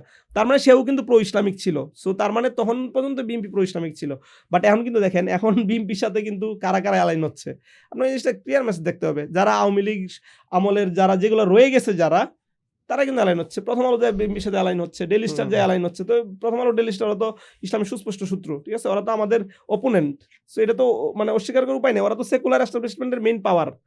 সো আমার এটার অপোজিট পাওয়ার কোনটা? অপোজিট পাওয়ার হচ্ছে জামাত ইসলামী। সো আমাকে তো এটা করতেই হবে। সো এখন কথা হচ্ছে এটা যে আমি ভোট দিব কি দিব না। এখন আমার সামনে 2টা অপশন, যে আমি যদি ভোট না দেই তাহলে হচ্ছে যে ভালো লোকটা জিতে আসতে পারবে না, যে অ্যাটলিস্ট মানে আমার হার্ম করবে না। আর একটা অপশন হচ্ছে যে মানে যাকে ভোট এই লোকটা যদি জিতে আসে তাহলে আমার হার্ম হওয়ার সম্ভাবনা আছে। একটা হচ্ছে আমার হার্ম হওয়ার সম্ভাবনা নাই, আর একটা হচ্ছে সম্ভাবনা আছে। তাহলে আপনি কোনটা ঠেকাবেন? অবশ্যই আমি ওই অপশনটা চুজ করব যে হার্ম হওয়ার সম্ভাবনা নাই, তাই না? সো এই জন্যই হচ্ছে এখন আমাদেরকে যতই, হ্যাঁ আমরা এই জন্য না যে জামাত ইসলামী কি ভোট দিলে জামাত ইসলাম কায়েম করলো কি, ইসলাম কায়েম করলো কি করলো না, এটা কোনো ফ্যাক্টরই না, এটা কোনো ফ্যাক্টর না। জামাত বলছে তারা শরিয়া কায়েম করবে না, আর এটা তাদের লক্ষ্য না, এটা পসিবলও না, এটা রিয়েলিস্টিক কোনো ডিমান্ডও না। এখন বিএনপিরও তো আমরা ভাষ্য দেখেছি যে তারা মদিনার ইসলাম চায়, মদিনার ইসলাম কায়েম করবে। হ্যাঁ, সো আমরা কেন বলছি যে আসলে বিএনপি আসলে ইসলামিস্টরা হার্ড টাইম পাবে? আগের মতো আওয়ামী লীগের সময় যেরকম ছিল মদিনার ইসলাম, এটা বলি, হ্যাঁ বিএনপি এই যেমন তারাও কিন্তু জান্নাতের টিকিট বিক্রি করতেছে। হ্যাঁ আমি বলি, মানে ইন্টারেস্টিং জিনিসটা হচ্ছে যে বিএনপি নেতা কর্মীরা বলতেছে যে আমরা ক্ষমতায় আসলে কোরআন সুন্নাহ বিরোধী কোনো আইন করব না, ঠিক আছে। এটা হচ্ছে যে যারা মানে সেকুলার যারা, ওরা এই কথাটা নির্বাচনের সময়ই শুধু বলে। হাসিনা কতবার বলছে, হাসিনা মাথায় কিন্তু পট্টিও বাঁধছে 96 নির্বাচনের আগে, ঠিক আছে, এবং সে ইন্টারেস্টিং সে পট্টি বাঁধে কিন্তু নির্বাচন জিতে এসে পড়ছে। কিন্তু সে বলছে যে এক হাতে তবজিও নিয়ে, ঠিক আছে, সে কিন্তু 96 আগে ইলেকশনে কিন্তু এরকম করছে। সে বলছে দেখো যে আমি তোমাদের লোক, এসে আবিজাবি সে হজ করতে গেছে, সেই সব ছবি। সো তার মানে এগুলা আদতে কি, আদতে হাসিনা তো একটা একদম মানে ডেভিল লেভেলের মানে ইসলাম বিদ্বেষী, তাই না? সো এইগুলা হচ্ছে তার রাজনৈতিক টুল ছিল, কারণ হচ্ছে এই দেশের 90% মানুষ হচ্ছে মুসলিম। সো যেহেতু রাজনীতিটা ছিল তখন ডেমোক্রেটিক, সো এই জন্য তার ওই 90% মুসলিমের মেজরিটি ভোট পাই তাকে ক্ষমতায় আসতে দিত। হাসিনা যখন দেখছে যে না তার আর ভোটের দরকার নাই 2014 সালের পর, সে কিন্তু তার রিয়েল চেহারা নিয়ে সামনে আসছে, তাই না? তো এই জিনিসটাই বললাম যে এখন বিএনপি বলতেছে যে তারা কোরআন সুন্নাহ বিরোধী আইন করবে না, এই করবে না। আমার কথা হচ্ছে আমার তো কথার দরকার নাই, আমার তার সামনে তো কাজে প্রমাণ করতে হবে। কাজে কর্মে প্রমাণ আপনি করতে কার হবে। সাথে মিশতেছেন এটা হ্যাঁ, দেখতে কার হবে। সাথে মিশতেছেন বা আমার সামনে তো প্রমাণ আছে ভাই। আমি 5ই হুম। আগস্টের পর দেখি নাই যে দেশে কে কি কাজ করতেছে। মানে একটা লোক সারাদিন মনে করেন যে ধরেন একটা লোক, যেই দলের লোক মানে তাদের নিজের দলের 212 জন লোকরে 5ই আগস্টে 15 বর্ষে খুন করে ফেলাইছে। সে যদি বলে যে আমি কোরআন সুন্নাহ বিরোধী আইন করবেন, এই কথাটাই তো এখানে ইররিলেভেন্ট। সে ভালো বলল মন্দ কি এই কথাটাই ইররিলেভেন্ট। হুম। মানে আমি বুঝাইতে পারছি কিনা, এই কথাটাই রাইট। এখানে ইররিলেভেন্ট। না, তার কর্ম দিয়ে আমরা আসলে দেখতে পাচ্ছি না যে হ্যাঁ, সে সে তার কতটুকু তার ইসলাম পালন কথাকে আমি করবে। মনে করেন আমি হুম। যত কিছুই বলি, আগে তো মনে করেন আমি যদি বললাম যে আমি খুব সৎ, আমি খুব ভালো ছেলে, এই কথাটা আপনি তখনই বিশ্বাস করবেন যখন আপনি আমার সাথে লেনদেন করার পরে যখন আপনি সিউর হবেন যে না আসলেই তানভীর ভাই সৎ, তাই না? হুম, হুম। কিন্তু জিনিসটা হচ্ছে আমি তো আপনার সাথে লেনদেন করে দেখে ফেলাইছি, আমার চোখের সামনে তো আপনার লেনদেন। ঠিক আছে? আপনি 5ই আগস্টের পর মানে ইন্টার কনফ্লিক্টেই বা হচ্ছে ইনফাইটিং এ হচ্ছে আপনার 212 জন লোক মারা গেছে। আপনি কি, কি করছেন? জমি দখল করছেন, মানুষের চাঁদাবাজি করছেন। এই কারণ বাজারের ব্যবসায়ীরা আপনাদের বিরুদ্ধে ঠিক আছে রাস্তায় নেমে আসে। সো এগুলো তো আমাদের সামনে চোখের সামনে ঘটা। সো এগুলো তো আমি অস্বীকার করতে পারব না, তাই না? সো এইজন্য আমি বলতে চাচ্ছি যে ভোট এইজন্য দিতে হবে যে আমাকে দেখতে হবে কম্পারেটিভলি কাকে ভোট দিলে আমি কম্পারেটিভলি কম হার্ম হব। ঠিক আছে? রাইট। আমার কাছে আসলে ভাই আমি এভাবে দেখি কি ভাই, যে বাংলাদেশে আসলে যেই আসুক আওয়ামী লীগ হইতে পারবে না। হ্যাঁ, আওয়ামী লীগ বা এরকম একটা মানে একটা আওয়ামী মনস্টার লীগ হইতে পারবে না। হ্যাঁ, আওয়ামী লীগ এক্সট্রিম লেভেলের মনস্টার বা ডেভিল। জি। ওদেরটা আলাদা আমার জিনিস। এইটাই প্রশান্তি বা এইটাই চাওয়া যে ভাই হ্যাঁ, আওয়ামী লীগ হয় মানে না। এখানে জিনিসটা আরেকটা জিনিস আছে। আওয়ামী লীগ হওয়াটাও একটা মানে যোগ্যতার ব্যাপার। হুম। মানে মানুষ তো খারাপের একটা লিমিট থাকে। যারা নরমালি আওয়ামী লীগ ওরা এক্সট্রিম লেভেলে খারাপ হইতে পারে। হুম। বিএনপি হয়তো ঐরকম খারাপ হইতে পারবে না। বাট প্রবলেম হচ্ছে আমরা ওই সাফারিং সাথে আর যাইতে চাই না। অলরেডি একবার তো রাইট। 17 বছর সাফার করছি। এই যে যদি আরো 17 বছর সাফার করে বা আরো 5 বছর সাফার করে, আর 10 বছর সাফার করে, তাহলে কি আমরা আমাদের মানে মানে জাতি হিসাবে আমাদের জীবনটা কি শুধু সাফারিংস এর ভিতর দিয়ে যাবে? মানে আমরা কি একটা মানে কম্পারেটিভলি একটা বেটার ইনসাফের রাষ্ট্র পাবো না? একটা বেটার বাংলাদেশ পাবো না? সো আপনি চাচ্ছেন যে আমরা লেটস ট্রাই যে জামাত ট্রাই করে দেখি মানে নাকি? জামাত বলতে আমি জামাতও বা বলতেছি না। আমার কথা এনসিপি হচ্ছে যে ইনসাফ। একজন মুসলিম হিসাবে হুম, হুম। যে আমার ২ টা অপশন সামনে আছে। কোন অপশনটা বেটার? এটাও যদি একজন মুসলিম না বুঝে তাহলে সে মুসলিমই না। ঠিক আছে? কোন অপশনটা বেটার সেটাকে আমার এট লিস্ট ক্ষমতায় নিয়ে আসা উচিত। কারণ যেহেতু বিষয়টা এখন ক্ষমতার। বিষয়টা এমন না যে আমি ভোট না দিলে কেউ ক্ষমতায় আসতেছে না। একটা রাইট, মানে একটা দল তো ক্ষমতায় আসবে। রাইট। তাই না? যদি জিনিসটা এরকম হতো যে আমি ভোট না দিলে এই জিনিসটাই স্ট্রাক হয়ে যাচ্ছে তাহলে স্ট্রাক অবস্থায় থাক। ঠিক আছে? হুম, হুম, তো হুম। আমি ভোট না দিলেও কেউ না কেউ ক্ষমতায় আসবে। এখন যদি রাইট, আমি আমার ভোটটার ফলে যদি কম্পারেটিভলি ভালো মানুষটা আসে তাহলে কি হলো? আমার ভোটটাও সিগনিফিক্যান্ট। তো এটা তো রাইট। একটা ভালো কন্ট্রিবিউশন রাখলাম আমি। ট্রু। ঠিক আছে? বাট আমি এইজন্য ভোট দিতেছি না যে জামাত ইসলাম কায়েম করবে কি করবে এইজন্য না।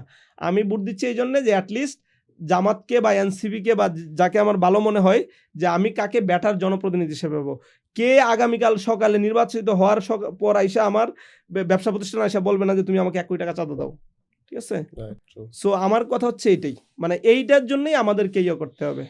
সো এখন একটু ভাইয়া যদি আমরা পার্সোনাল স্পেসে আবার হুম। ঢুকি, যে আমাদের যে জেনারেশনটা ধরেন 90s কিডস বলেন বা মিলেনিয়াল বলেন, হ্যাঁ। আমরা কিন্তু এই যে ডেইলি স্টার, প্রথম আলো এদের মাধ্যমে কিন্তু একটা জেনারেশন, আমাদের সময়টাকে বলা হতো আই হেট পলিটিক্স হ্যাঁ, জেনারেশন। হ্যাঁ। তাই না ভাইয়া? সো হুম। আমরা কিন্তু আসলে ওই সময় পলিটিক্যালি ওইভাবে অ্যাপলিটিক্যাল একটা জেনারেশন ছিলাম আমরা। যে হুম। পলিটিক্স ভালো না, ডার্টি জিনিস। মানে ভালো স্টুডেন্ট, ভালো ছাত্ররা এটাতে, ভালো মানুষরা এটাতে আসতে পারে না। হ্যাঁ, হ্যাঁ? হ্যাঁ। সো এইটার আবার এই যে ২৪ এর পরে বা এটা আরো আগে থেকেই শুরু হয়েছে। বিশেষ করে এই ২০০০ আমি বলব যে ১২-১৩ র পর থেকেই এই ওয়েভটা শুরু হয়েছে। আপনাদের লেখালেখির মাধ্যমেও আপনাদের লেখালেখিরও একটা বড় প্রভাব আছে। হ্যাঁ? যে ১২ র পর থেকে আসলে এই ওয়েভটা আসতেছিল। যে এই পলিটিক্যালি সচেতন হওয়া। হুম। এবং এখনকার জেনারেশন তো শুধু পলিটিক্যালি সচেতন না, সবাই মনে করেন হুলস্থুল লেভেলের পলিটিক্যাল অ্যাক্টিভিস্ট বা পলিটিশিয়ান। হ্যাঁ? সো এইখানে আমার একটা রিজার্ভেশন হচ্ছে যে ভাইয়া এই যে একটা ফুল জেনারেশন এইভাবে পলিটিক্যালি অ্যাক্টিভ হচ্ছে, পলিটিক্স ইটসেলফ তো পলিটিক্যালি সচেতন হবো, ঠিক আছে, সবারই সচেতন হতে হবে, যেহেতু শুরুতেই আমরা এটা আলোচনা করেছি। কিন্তু পলিটিক্সকে অ্যাজ এ কেরিয়ার নেওয়া, এটা তো মানুষকে আসলে দুর্নীতিপ্রবণ হওয়া দিকে উদ্বুদ্ধ করে। কারণ পলিটিক্স তো কোনো প্রোডাক্টিভ কাজ না। এটা একটা অ্যাডমিনিস্ট্রেটিভ জব। জনগণকে শাসন করা বা তাকে সেবা দেওয়া, যদি একটু ভালো ভাষায় বলি। হুম। সো এটা একটা এত তো অ্যাডমিনিস্ট্রেটর আমাদের দরকার নাই। এবং যদি অ্যাডমিনিস্ট্রেটর থাকেও তার একটা প্রপার ভালো একটা কেরিয়ার থাকতে হবে, ইনকামের সোর্স থাকতে হবে, তারপরে সে হচ্ছে এটাকে বাড়তি একটা ভলান্টারি কাজ হিসেবে সেইটাকে গ্রহণ করবে। এবং আমরা দেখছি যে এই যে কেরিয়ার না থাকার কারণে কিন্তু এই যে চাঁদাবাজি বলেন বা দুর্নীতিবাজ হওয়া বলেন, এটা কিন্তু উদ্বুদ্ধ করছে মানুষকে, কারণ তার তো পেট চালাইতে হবে, ফ্যামিলি চালাইতে হবে। সো এই যে 24 পরবর্তী রাজনীতিতে যারা নতুন জেনারেশন আসতেছে, তাদের মধ্যে কিন্তু আমরা কেরিয়ার নিয়ে একটা উদাসীনতা বা উন্নাসিকতা বা লেস সিরিয়াসনেস দেখছি, যে তারা পলিটিক্সে যত সচেতন কিন্তু কেরিয়ার নিয়ে কিন্তু সচেতন না। আপনি কিন্তু নিজে একজন political activist, but at the same time you are a very qualified এবং হাই পেড একজন সফটওয়্যার ইঞ্জিনিয়ার, যিনি তার ইনকাম দিয়ে তার ফ্যামিলিটাকে সুন্দরভাবে চালাতে পারছেন। এটার পাশাপাশি আপনি আপনার নাগরিক দায়িত্ব বা ইমানি দায়িত্ব হিসেবে পলিটিক্স নিয়ে কথা বলছেন। সো আপনি এই যে আমাদের নতুন জেনারেশন, যে উই লাভ পলিটিক্স, হ্যাঁ, সো এই জেনারেশনকে আসলে আপনি কেরিয়ার এবং পলিটিক্স দুইটা ব্যালেন্স করার জন্য কি পরামর্শটা দিবেন ভাইয়া? হ্যাঁ, এটা আসলে খুব একটা ইম্পর্টেন্ট একটা কোয়েশ্চেন, যে আসলে মানে পলিটিক্স মানে আমরা কতটুকু পলিটিক্সে ইনভলভ হব বা কতটুকু হব না, পলিটিক্স কি কেরিয়ার হইতে পারে কি বা পলিটিক্স কেরিয়ার হইতে পারে না। প্রথম যে জিনিসটা দেখেন, মানে পলিটিক্স প্রথমত দেখেন, ফার্স্ট বলবো যে প্রতিটা মানুষেরই পলিটিক্স সম্বন্ধে সচেতন থাকা উচিত। সচেতন থাকা আর ডিরেক্টলি পলিটিক্সে ইনভলভ হওয়া কিন্তু এক জিনিস না, ঠিক আছে? পলিটিক্সে সচেতন থাকা কেন? কারণ হচ্ছে যে ওই যে বললাম ভোটের কথাটা, যে আপনি যখন ভোটটা দিতে যাবেন, আপনি যদি পলিটিক্যালি সচেতন, তাহলে আপনি বুঝবেন যে খারাপ লোকটাকে আপনি ভোট দেবেন না, তাই না? সো এই জন্য প্রত্যেকেরই পলিটিক্স নিয়ে সচেতন থাকা উচিত, যেটা এখন অলরেডি আছে। আমি অলরেডি গ্রামেও দেখা যায় মানুষ মোবাইল টোবাইল দেখতেছে, তো ওরা বুঝতেছে যে কোনটা সঠিক, কারণ ওর সামনে একদম প্রমাণ সহ সবকিছু হাজির হয়ে যাচ্ছে। সো এটা একটা পজিটিভ সাইন যে মানুষ পলিটিক্স নিয়ে খুব সচেতন হচ্ছে, এবং সেটা শুধু শিক্ষিত না, অশিক্ষিত মানুষও দেখা যায় পলিটিক্স সচেতন, এটা পজিটিভ সাইন। আর নেগেটিভ সাইন হবে এটা যদি সবাই পলিটিক্স নিয়ে একদম এডিক্টেড হয়ে যায়। তাহলে সবাই যদি পলিটিশিয়ান হয়ে যায়, তাহলে দেশে অন্য কাজকর্ম কে করবে? কে অ্যাডমিনিস্ট্রেশন চালাবে? কে ইঞ্জিনিয়ার হবে? কে প্রোডাকশন করবে? কে প্রোডাকশন করবে? কে কোম্পানি, কে বিজনেস করবে? সো জিনিসটা হচ্ছে এরকম যে আমাকে বুঝতে হবে কোথায় আমাকে থামতে হবে। একটা কথা আছে না, যে আমার লিমিটটা আমাকে বুঝতে হবে। সো আপনি যদি প্রথমত হচ্ছে আপনি যদি পলিটিক্স করেন, মানে ফার্স্ট অফ অল বাংলাদেশে যারা পলিটিক্স করে, ওরা পলিটিক্সটাকে একটা পেশা হিসাবে না, মানে ইনকাম সোর্স হিসাবে নেয়। মানে পলিটিক্সে যে ভালো কিছু করবে বা জনসেবা বলেন বা রাষ্ট্রের সেবা বলেন, জনগণের সেবা বলেন, এই জন্য বাংলাদেশে এখন পর্যন্ত কেউ পলিটিক্স করে নাই, একজন ছাড়া। জামাত করে না? মানে এটা পরে আসছে, জামাত তাদের নিজস্ব একটা এজেন্ডা আছে। আচ্ছা, তাদের নিজস্ব একটা এজেন্ডা আছে, তাই না? মানে সেটা দলীয় হোক, তারা বলে যে তারা মানুষের সেবা বা করতে চায়, দ্যাটস ফাইন। তারা এখনো ক্ষমতায় আসে নাই, সো এই জন্য বলতে পারতেছি না। বাট এজ এ হোল কি হয়, যারা পলিটিক্স করে, পলিটিক্সটাকে তাদের ইনকাম সোর্সের টুল হিসাবে কিন্তু ব্যবহার করে। এবং শুধু ইনকাম সোর্স না, মনে করেন একটা ছাত্রলীগের একটা দেখবেন যে জেলা সভাপতির যে ইনকাম 1000 কোটি টাকা, 1000 কোটি টাকা ইনকাম, ঠিক আছে? সো মানে বড় একটা কোম্পানি সিইও এত টাকা ইনকাম করতে পারে না। সো পলিটিক্স হচ্ছে একটা ইনকাম টুল হিসাবে। তো আমাদেরকে এই জিনিসটা চেঞ্জ করতে হবে, যে পলিটিক্স ইনকাম টুল হইতে পারবে না। মনে করেন প্রত্যেকের প্রফেশন থাকতে হবে, তারপর যদি পলিটিক্স করো, ফাইন। পলিটিক্স একটা জনসভা, তুমি যদি ফ্রি জনসভা করতে আসতে চাও, বা তুমি সরকারি মনে করেন যে এমপি নির্বাচিত হইলো, সেখান থেকে সে যে বেতন পাবে সরকারি, সেটা যদি চলতে পারে, দ্যাটস ফাইন। বাট প্রবলেম হচ্ছে বাংলাদেশে তো এটা নাই, এই কালচারটা নাই, এটা একটা বড় একটা প্রবলেম। সো এটা চেঞ্জ করার জন্য এখন যেটা বললাম, যে শিক্ষিত যারা দেখলাম যে না অনেক, এটা চেঞ্জ করতে হলে প্রথমত আপনার কি করতে হবে, ভালো মানুষদেরকে পলিটিক্সে আসতে হবে। মনে করি যে মানুষটা অসৎ, সে যদি পলিটিক্সে আসে, সে দেখবে তার হাতে ক্ষমতা এবং প্লাস হচ্ছে প্রচুর অর্থবিত্ত, সে কি করবে, ক্ষমতাটাকে কাজে লাগাই অর্থবিত্তটাকে সে মানে আত্মসাৎ করার চেষ্টা করবে। তার মানে আমাদেরকে সৎ এবং যোগ্য লোকদেরকে পলিটিক্সে আসতে হবে। কারণ হচ্ছে কি, যোগ্য লোকেদের একটা অল্টারনেটিভ ইনকাম থাকবে। মনে করেন সে তার আলাদা একটা প্রফেশন থাকবে, সেই জন্য তার পরিবারকে সে সাপোর্ট দিতে পারবে। তারপর হচ্ছে সে তার হচ্ছে মনে করেন যে এটা কি বলে, মোরাল রেসপন্সিবিলিটি থেকে সে পলিটিক্স করবে, যে ঠিক আছে আমি মানুষের কাজ করতে চাই, জনগণের কাজ করতে, দায়বদ্ধতা থেকে। সো এই জন্যে আসলে আমাদের যে শিক্ষিত শ্রেণী বা হচ্ছে যে ভালো স্টুডেন্টরা পলিটিক্সে আসতেছে, এটা একটা গুড সাইন। আবার ব্যাড সাইন হচ্ছে যদি সবাই একদম পলিটিক্সে চলে আসে, তো সবাইকে পলিটিক্সে আসার দরকার নাই, সবাইকে পলিটিক্স সচেতন হইতে হবে। এই যে যেমন মনে করেন মানে 5ই আগস্টে অভ্যুত্থানটা কিভাবে হয়েছে, এই অভ্যুত্থানটা হয়েছে এটাই তো যে সবাই সচেতন জন হইলো, তাই না? তখন তো দেখবেন ইভেন মানে নিকাব পরা মা বোনেরাও কিন্তু রাস্তায় নেমে আসছে, তাই না? তারা কেন আসছে? তারা জানতো যে এখানে আসলে তারা মারা যেতে পারে, হিউমিলেট হইতে পারে, সো তারপরেও তারা নেমে আসছে। এটা হচ্ছে পলিটিক্যাল সচেতনতা। বাট যখন অভ্যুত্থান, তারা কিন্তু আবার ঘরে ফিরে গেছে। সো জিনিসটা এরকম যে সচেতন থাকতে হবে, এবং তারা যখন, আমি বিশ্বাস করি তারা যখন ভোট দিবে তখন তাদের ওই জিনিসটাই মাথায় থাকবে যে কেন রাস্তায় নেমে আসছিল, তাই না? তো এই জিনিসটা তাদের মাথায় থাকবে। সো এই জিনিসটা দরকার। তো এই জন্য আমার কনসার্ন হচ্ছে যে যারা পলিটিক্স করবে তাদেরকে তাদের নিজস্ব একটা ইনকামের সোর্স থাকতে হবে, ভালো একটা ইনকামের সোর্স। হ্যাঁ, কিন্তু সমস্যা হচ্ছে যে আপনি যে দেখবেন বেশিরভাগ রাজনৈতিক দলের, আওয়ামী লীগ বলেন, বিএনপি বলেন, ওদের কর্মীদের অ্যাকচুয়ালি এই পলিটিক্স ছাড়া আর কোনো প্রফেশন থাকে না। মানে মোস্ট অফ দ্য কর্মীদের যারা টপ লেভেলের লিডার, ওরা তো ওই পলিটিক্সে খাটায় ব্যবসায় দাঁড় করা লাই, ব্যাংক থেকে লোন নেয় 1000 কোটি টাকা নিয়ে দাঁড় করা, কয় টাকা রিটার্নও করে না। সো আমাদেরকে এই ট্রেন্ডটা ভাঙতে হবে। এখানেও কিন্তু ভাইয়া জামাতের একটা they have got a very good business model বা এই পলিটিক্যাল মডেল।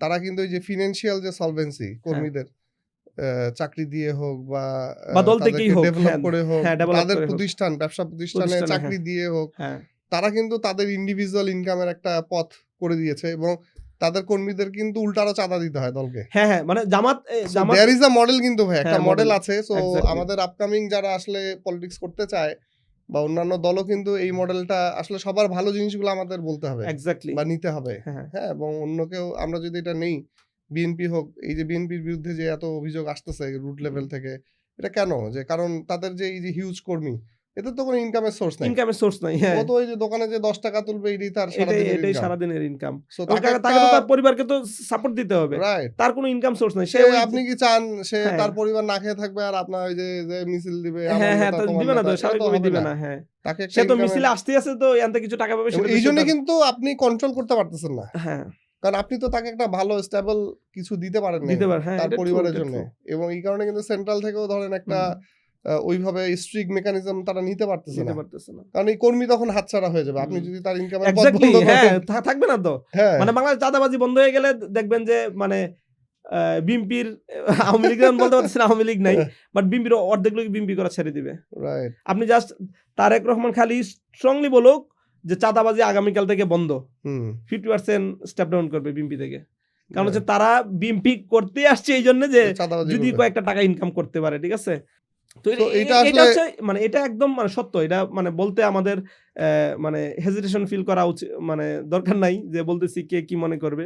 যে বিএনপি করে 50% মানুষ, আমি 100% বললাম না, 50%ই বলতেছি, জাস্ট মানে চাঁদাবাজি কিছু টাকা ইনকাম করবে। সো এদের আসলে ইনকামের ব্যবস্থা করে দিতে হবে। এদের বলতে এই জন্য আমি বলছি যে ওদের ইনকামের ব্যবস্থা করার দরকার নাই। ব্যবস্থা হচ্ছে যে যার ইনকাম অলরেডি আছে, যার অলরেডি ক্যারিয়ার আছে, তাকে পলিটিক্সে আসুক, ও যায় মানে অন্য উপার্জন তালাশ করুক। মনে করেন যে মিছিল করতে আসছে, এত মিছিলের লোক দরকার কি? হ্যাঁ, যে মিছিল করতে আসছে বা যে মনে করেন গলা বাড়াতেছে তারেক দিয়ে বইলা, তার তো দরকার নাই। ইয়ে করুক, মানে 1000 টাকা রোজে কামলা দিক, ঠিক আছে? বাংলাদেশে তো এখনো মানে 20 কোটি মানুষ, কিন্তু কাজের লোক পাওয়া যায় না। আমি সাফারার ভাই, কারণ সবাই হচ্ছে পায়ের উপরে পাতুইলা খাইতে চায়। আমি আমার কাজের লোক পাচ্ছি না।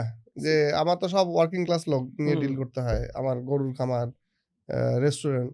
সো এখন ওয়ার্কিং ক্লাস লোক নাই। হ্যাঁ, একটা আছে, অটো আছে, আর বাকি আর একটা অংশ এই যে চাঁদাবাজি, ছিনতাই, এই জিনিসগুলাতে দিয়ে তারা অল্টারনেটিভ ইনকাম নিয়ে আসতেছে। কিন্তু কাজের যে গতর খেটে কাজ করা, পরিশ্রম করে ইনকাম করা, এই জিনিসটাই দেখেন মানে ইন্টারেস্টিংলি যে আমি মানে প্রচন্ড রাজনীতি সচেতন মানুষ, মানে রাজনীতি পড়াশোনা করা মানুষ, তারপরও আমি মানে মানে কি বলে পার্টি বেজ রাজনীতিতে ইনভলভ হইতে পারি এই কারণেই যে আমি তখন আমার ইনকাম সোর্স মিলাইতে পারি না, কারণ আমাকে তো আমার ফ্যামিলিটাকে সাপোর্ট দিতে হবে, তাই না? তো এই আমি ইনকাম সোর্সটা মিলাইতে পারি না দেখি আমি কোনো পলিটিক্যাল পার্টি রাজনীতি করতে পারি না। এই জন্য আমার জবটাইকেই আমার মানে ইনকাম সোর্স হিসেবে থাকা লাগে, পাশাপাশি নৈতিক দায়িত্ব হিসাবে রাজনীতি নিয়ে কথা বলা লাগে, সেটা করি। সো ভেরি ব্যালেন্সলি সেড ভাইয়া, যে আসলে আমাদের নিজের ক্যারিয়ারটা এটাকে আগে প্রায়োরিটি দিয়ে একটা এস্টাবলিশ জায়গায় যেতে হবে। এরপরে ভলান্টারি, আমরা তো অনেকেই ভলান্টারি কাজ করি যে মানুষকে কম্বল দেয়, এবং পলিটিক্স তো আসলে ভলান্টারি কাজ না। মানে কিছু মানুষ হয়তো ডেডিকেটেডলি করবে, ডেডিকেটলি মানে তাদেরকে ইনকামের ব্যবস্থা করে দিতে হবে, তাদেরকে ইয়ে করতে হবে। এটা হচ্ছে হ্যাঁ, বাট ওই যে চাঁদাবাজি বেসড ইনকাম এটা রাখা যাবে না। এটা রাখলে তো রাষ্ট্র আর কোনোদিন ইনসাফ ভিত্তিক রাষ্ট্র হবে না। সো আমরা যেই দলে আসুক এই মডেলটা আমরা চাই যে তারা আসলে, হ্যাঁ, যদি কারো যেমন এই যে এবছর একটা পজিটিভ একটা সাইন বলি, যেমন দেখেন উসমান হাদি প্রথম জিনিসটা শুরু করছিল যে যেহেতু মানে তার কোনো ইয়ে নাই, মানে মনে করেন সে একজন সৎ রাজনীতিবিদ হইতে চায় বাট অন্য রাজনীতিবিদরা যেহেতু চাঁদাবাজি করে টাকা নিয়ে এসে ইনফ্লুয়েন্স করতে হবে, তার কোনো টাকা নাই, কারণ রাজনীতি করার জন্য তো আপনার মানুষের কাছে পৌঁছার জন্য লিফলেটগুলো ছাপাইতে হবে, সো এগুলোর জন্য তো টাকা লাগবে, তাই না? সো তার টাকা ছিল না, সে কি বলছে যে আমি মানুষের কাছে টাকা চাবো। তো এটা একটা পজিটিভ মডেল দ্বারা হয়েছে যে উসমান হাদি যখন শুরু করলো, তারপর দেখলাম আরো যারা সৎ আছে অনেকেই চাঁদা, ইভেন তাসনিম যারা চাঁদা মানে চাইলো জনগণের কাছে এটা ভাইয়া তার আগে ডোনেশন, মনে হয় সরি আমি চাঁদা বলতেছি, ডোনেশন চাইলো। তো শুরু করেছিল মনে হয় নুরু ভাইদের দলটা, কিন্তু তাদেরকে হ্যাঁ, আবার ওরা বিকাশ প্রথম- নুরু বা হিউমিলেট করা হয়। এটা এই মডেলটাও কিন্তু নিয়ে ক্রিটিসিজম করা হচ্ছে। না, এটা এই মডেলটা নিয়ে বিকাশ নুর একটা জিনিস চিন্তা করে দেখেন, যে কোনো মানে একটা প্রসেস যদি শুরু হয় সেটার মনে করেন অ্যাবিউজ হওয়ার সম্ভাবনা কিন্তু থাকে, তাই না? এটা সব জায়গাতেই কিন্তু থাকবে। সো অ্যাবিউজ হইলেই জিনিসটা মনে করেন একজন অ্যাবিউজ করলো, তার মানে এই প্রসেসটাই মানে খারাপ, জিনিসটা কিন্তু এরকম না। আচ্ছা, হ্যাঁ, মনে করেন নুরু, রাশেদ, আমতারেক, সো ওরা হয়তো বা ঠিক আছে ওদের ইথিক্স বিক্রি করে দিছে, ঠিক আছে ফাইন, বাট এর মানে না যে সবাই বিক্রি করে দিবে। বাইরেও কিন্তু এই ঠিক আছে? মডেলটা চলে, এই ক্রাউড ফান্ডিং এর হ্যাঁ, ঠিক মডেলটা আছে। পলিটিশিয়ানরা ফান্ড রেজ করে এটা কি বলে publicly। এটা? Crowd funding. হ্যাঁ, ক্রাউড ফান্ডিং। সো আমি মনে করি এটা মানে এটা একটা বেস্ট মডেল হইতে পারে, ঠিক আছে, যারা সৎ রাজনীতি করতে চায়। মানুষের এই যেমন কাছে মনে করেন গলা টাকা তাসনিম না যারা- নিয়ে নিজে মনে উইলিংলি করেন নাও। তাসনিম যারা রাজনীতি করে, তার এই 2 দিনে 47 লাখ টাকা তুলে ফেলছে। এখন একা যদি সে এই টাকাটা অ্যাফোর্ড করতে হইতো, তাকে হয়তো কোনো ব্যবসায়ী বা ওদের কাছ থেকে চাঁদা নিতে হইতো, ইয়ে করতে হইতো। বাট মনে করেন তাকে 50,000 মানুষের দিচ্ছে, 50,000 মানুষের যদি 50 লাখ টাকা দেয়, জনপ্রতি কত টাকা করে পড়ে? অনেক টাকা। মানে জনপ্রতি কত টাকা করে পড়ে 50,000 মানুষের দিলে? 50,000 মানুষ 50 লাখ টাকা। 50 লাখ টাকা দিলে জনপ্রতি 10 টাকা 100 টাকা। 100 টাকা করে পড়ে। তার মানে এটা গায়ে লাগে নাই, ঠিক আছে? হুম, হুম, সো আমার মনে হচ্ছে এটা একটা ভায়াবল মডেল হইতে পারে, জি, মানে যারা সৎ রাজনীতি করার জন্য। রাইট। সো ঠিক এই আছে? মডেলটাও আসলে ফলো করা যেতে পারে, হ্যাঁ। যারা পলিটিক্স আসতে যাচ্ছে, মানে ভালো পলিটিক্সে হ্যাঁ, ভালো পলিটিক্স। আসতে যাচ্ছে, তারা এটা করতে পারে। সো এখন ভাই আমরা একটু শেষের দিকে আরেকটু ধরেন আপনার পার্সোনাল লাইফ দিয়েও যদি আমরা জিনিসটা তুলে আনার চেষ্টা করি, যে আপনি এক সময় তুমুল জনপ্রিয় ছিলেন ফেসবুকে বা সোশ্যাল মিডিয়াতে। ওই সময় তো ফেসবুকই ছিল আসলে, অন্য সোশ্যাল মিডিয়া ছিল না তেমন একটা। তো জনপ্রিয় ছিলেন, অনেক অবদান ছিল আপনার ন্যারেটিভ বিল্ডিং বা পুরাতন যে ন্যারেটিভ ৭১ শাহবাগের শাহবাগ, বিরুদ্ধে, হ্যাঁ। এগুলো ব্রেকডাউন করার আপনার বিশাল অবদান ছিল। বাট আমরা আনফরচুনেটলি দেখলাম যে আপনি দীর্ঘদিন একটা ব্রেক নিয়েছিলেন সোশ্যাল মিডিয়া থেকে। হুম। এখন সোশ্যাল মিডিয়া অনেক নেগেটিভ কথাবার্তা শোনা যায় যে সোশ্যাল মিডিয়া একটা জম্বি জেনারেশন তৈরি করতেছে, সময় নষ্ট করতেছে। বাট এইটার আমরা তো পজিটিভ দিক কিন্তু আমাদের চোখের সামনে, যে এই জেনারেশনটা আসলে জম্বি হয়ে যায় নাই, তারা তুমুল পলিটিক্যাল সচেতন হয়েছে। তো এখনকার এই যে বর্তমান প্রেক্ষাপটে আপনি সোশ্যাল মিডিয়ার গুরুত্বটা, যে আমাদের রাজনীতি বলেন বা আমাদের পার্সোনাল স্পেসে বা বিজনেসে বলেন, সোশ্যাল মিডিয়াটার গুরুত্ব এবং এটা আমরা আরো কিভাবে ইফেক্টিভলি ইউজ করতে পারি, এই যে সময় নষ্ট করা বা এই ধরনের সমালোচনাগুলো এড়িয়ে, আপনার পরামর্শটা কি ভাই একজন অ্যাক্টিভিস্ট হিসেবে, সোশ্যাল মিডিয়া অ্যাক্টিভিস্ট হিসেবে? এখানে এই কোশ্চেনটা আসলে খুব মানে খুবই একটা ক্রিটিক্যাল কোশ্চেন। জিনিসটা হচ্ছে যেটা, যে বর্তমান বাংলাদেশের সিচুয়েশনে তো এখন সবাই মোটামুটি সোশ্যাল মিডিয়ায় এডিক্টেড, মানে আপনিও এডিক্টেড, আমিও এডিক্টেড, এটা অস্বীকার করার কোনো মানে উপায় নেই। এবং এইটার কারণে আমাদের অলমোস্ট আমার পার্সোনাল ওপিনিয়ন হচ্ছে যে আমাদের বাংলাদেশিদের 20% প্রোডাক্টিভিটি লেস হয় শুধুমাত্র সোশ্যাল মিডিয়ার কারণে। শুধু বাংলাদেশি নাকি ওয়ার্ল্ড ওয়াইড? আমি থাইল্যান্ডে আমার যারা কলিগ, ওদেরকে আমি কখনো দেখি নাই সোশ্যাল মিডিয়া। ওরা দেখেন, ওরা ফেসবুক তেমন একটা ইউজ করে না, ইনস্টাগ্রাম ইউজ করে, সেখানে জাস্ট ট্যুরে গেল কয়েকটা ছবি আপলোড দিল, এই পর্যন্তই। বাট আমরা যেরকম একদম পলিটিক্স নিয়ে সারাদিন এটা, কারণ থাইল্যান্ডে ওই ধরনের নাই, ওদের ওই পলিটিক্স ওইরকম না। ওদের নির্বাচন কখন হয় ওরা জানেও না। যেমন থাইল্যান্ডে যখন প্রধানমন্ত্রী নির্বাচন হইলো, আমি ওদের দেশে, তখন আমি জানি না। এইটা কি মানে দুইটা যদি কম্পেয়ার করি ভাই, কোনটা আপনার কাছে ভালো মনে হয়, বাংলাদেশ নাকি? আমি বলতেছি এটার কারণটা হচ্ছে যে বাংলাদেশে মনে করেন এই যে এটা নষ্ট হচ্ছে, যে 20% প্রোডাক্টিভিটি সোশ্যাল মিডিয়ার কারণে নষ্ট হচ্ছে, এটার কারণ হচ্ছে ইনস্টেবিলিটি। বাংলাদেশে স্টেবিলিটি নাই। বাংলাদেশে আসলে কিন্তু বাংলাদেশে স্টেবিলিটি নাই। দেখেন, মানে গত 17 বছর তো ছিলই না, মানুষ একটা দৌড়ের উপর ছিল। এই জন্য শেষ মানুষ যা খুশি তাই পারতো, ফেসবুকে তার মনে করেন যে প্রতিবাদ যেটাই বলেন সে লিখতো। 5 আগস্টে পরেও দেশে কোনো স্টেবিলিটি আসে না, মানুষ এখন আরো বেশি অ্যাক্টিভ হয়ে গেছে, তাই না? এটা নিয়ে লিখতে হবে, এটা নিয়ে লিখতে হবে, একটার পর একটা ইস্যু। সো এটার নেগেটিভ ইম্প্যাক্ট বেশি পজিটিভ থেকে, এই যে সব মানুষ যে অ্যাক্টিভ হয়েছে। এবং এটা আবার এটা অ্যাভয়েড করার কোনো অপশন নাই, কারণ দেশ তো স্টেবল না, দেশের রাজনীতি স্টেবল না, কোনো কিছু স্টেবল না, ইনকাম স্টেবল না, ইকোনমি স্টেবল না। সো একটা দেশের যদি রাজনীতি স্টেবল না, ইনকাম স্টেবল না, ইকোনমি স্টেবল না, সেই দেশে যেরকম একটা মানে বিশৃঙ্খলা থাকা দরকার সেই বিশৃঙ্খলাটাই আছে। বাট অ্যাজ এ হোল বলবো সোশ্যাল মিডিয়া অ্যাক্টিভিজম সবার দরকার নেই, সবার দরকার নেই। না সবার দরকার নেই। হুম, আপনি যদি রিডার হন দ্যাটস ফাইন, আমি পড়লাম ওকে সত্য মিথ্যা বলছে দ্যাটস ফাইন, বুঝলাম যদি সত্য বলে সত্য। বাট এখন বাংলাদেশে কি হয়েছে, সবাই সোশ্যাল মিডিয়া অ্যাক্টিভিস্ট, সবাই কন্টেন্ট ক্রিয়েটর, মানে এই জন্যে হয়ে গেছে কি ম্যাসাকার হয়ে গেছে, প্রত্যেকের লাইফ হ্যাম্পার্ড হচ্ছে, মানে রিয়েল লাইফে প্রোডাক্টিভিটি ফোকাস মানে নষ্ট হয়ে যাচ্ছে। খুবই নষ্ট হয়ে যাচ্ছে। আপনি দেখেন সিম্পলি একটা বলি, আমি আগে 30 মিনিটের ইউটিউব ভিডিও একটানা দেখে বেলাইতাম, এখন সেই ভিডিও আমি দেখতে পারি না।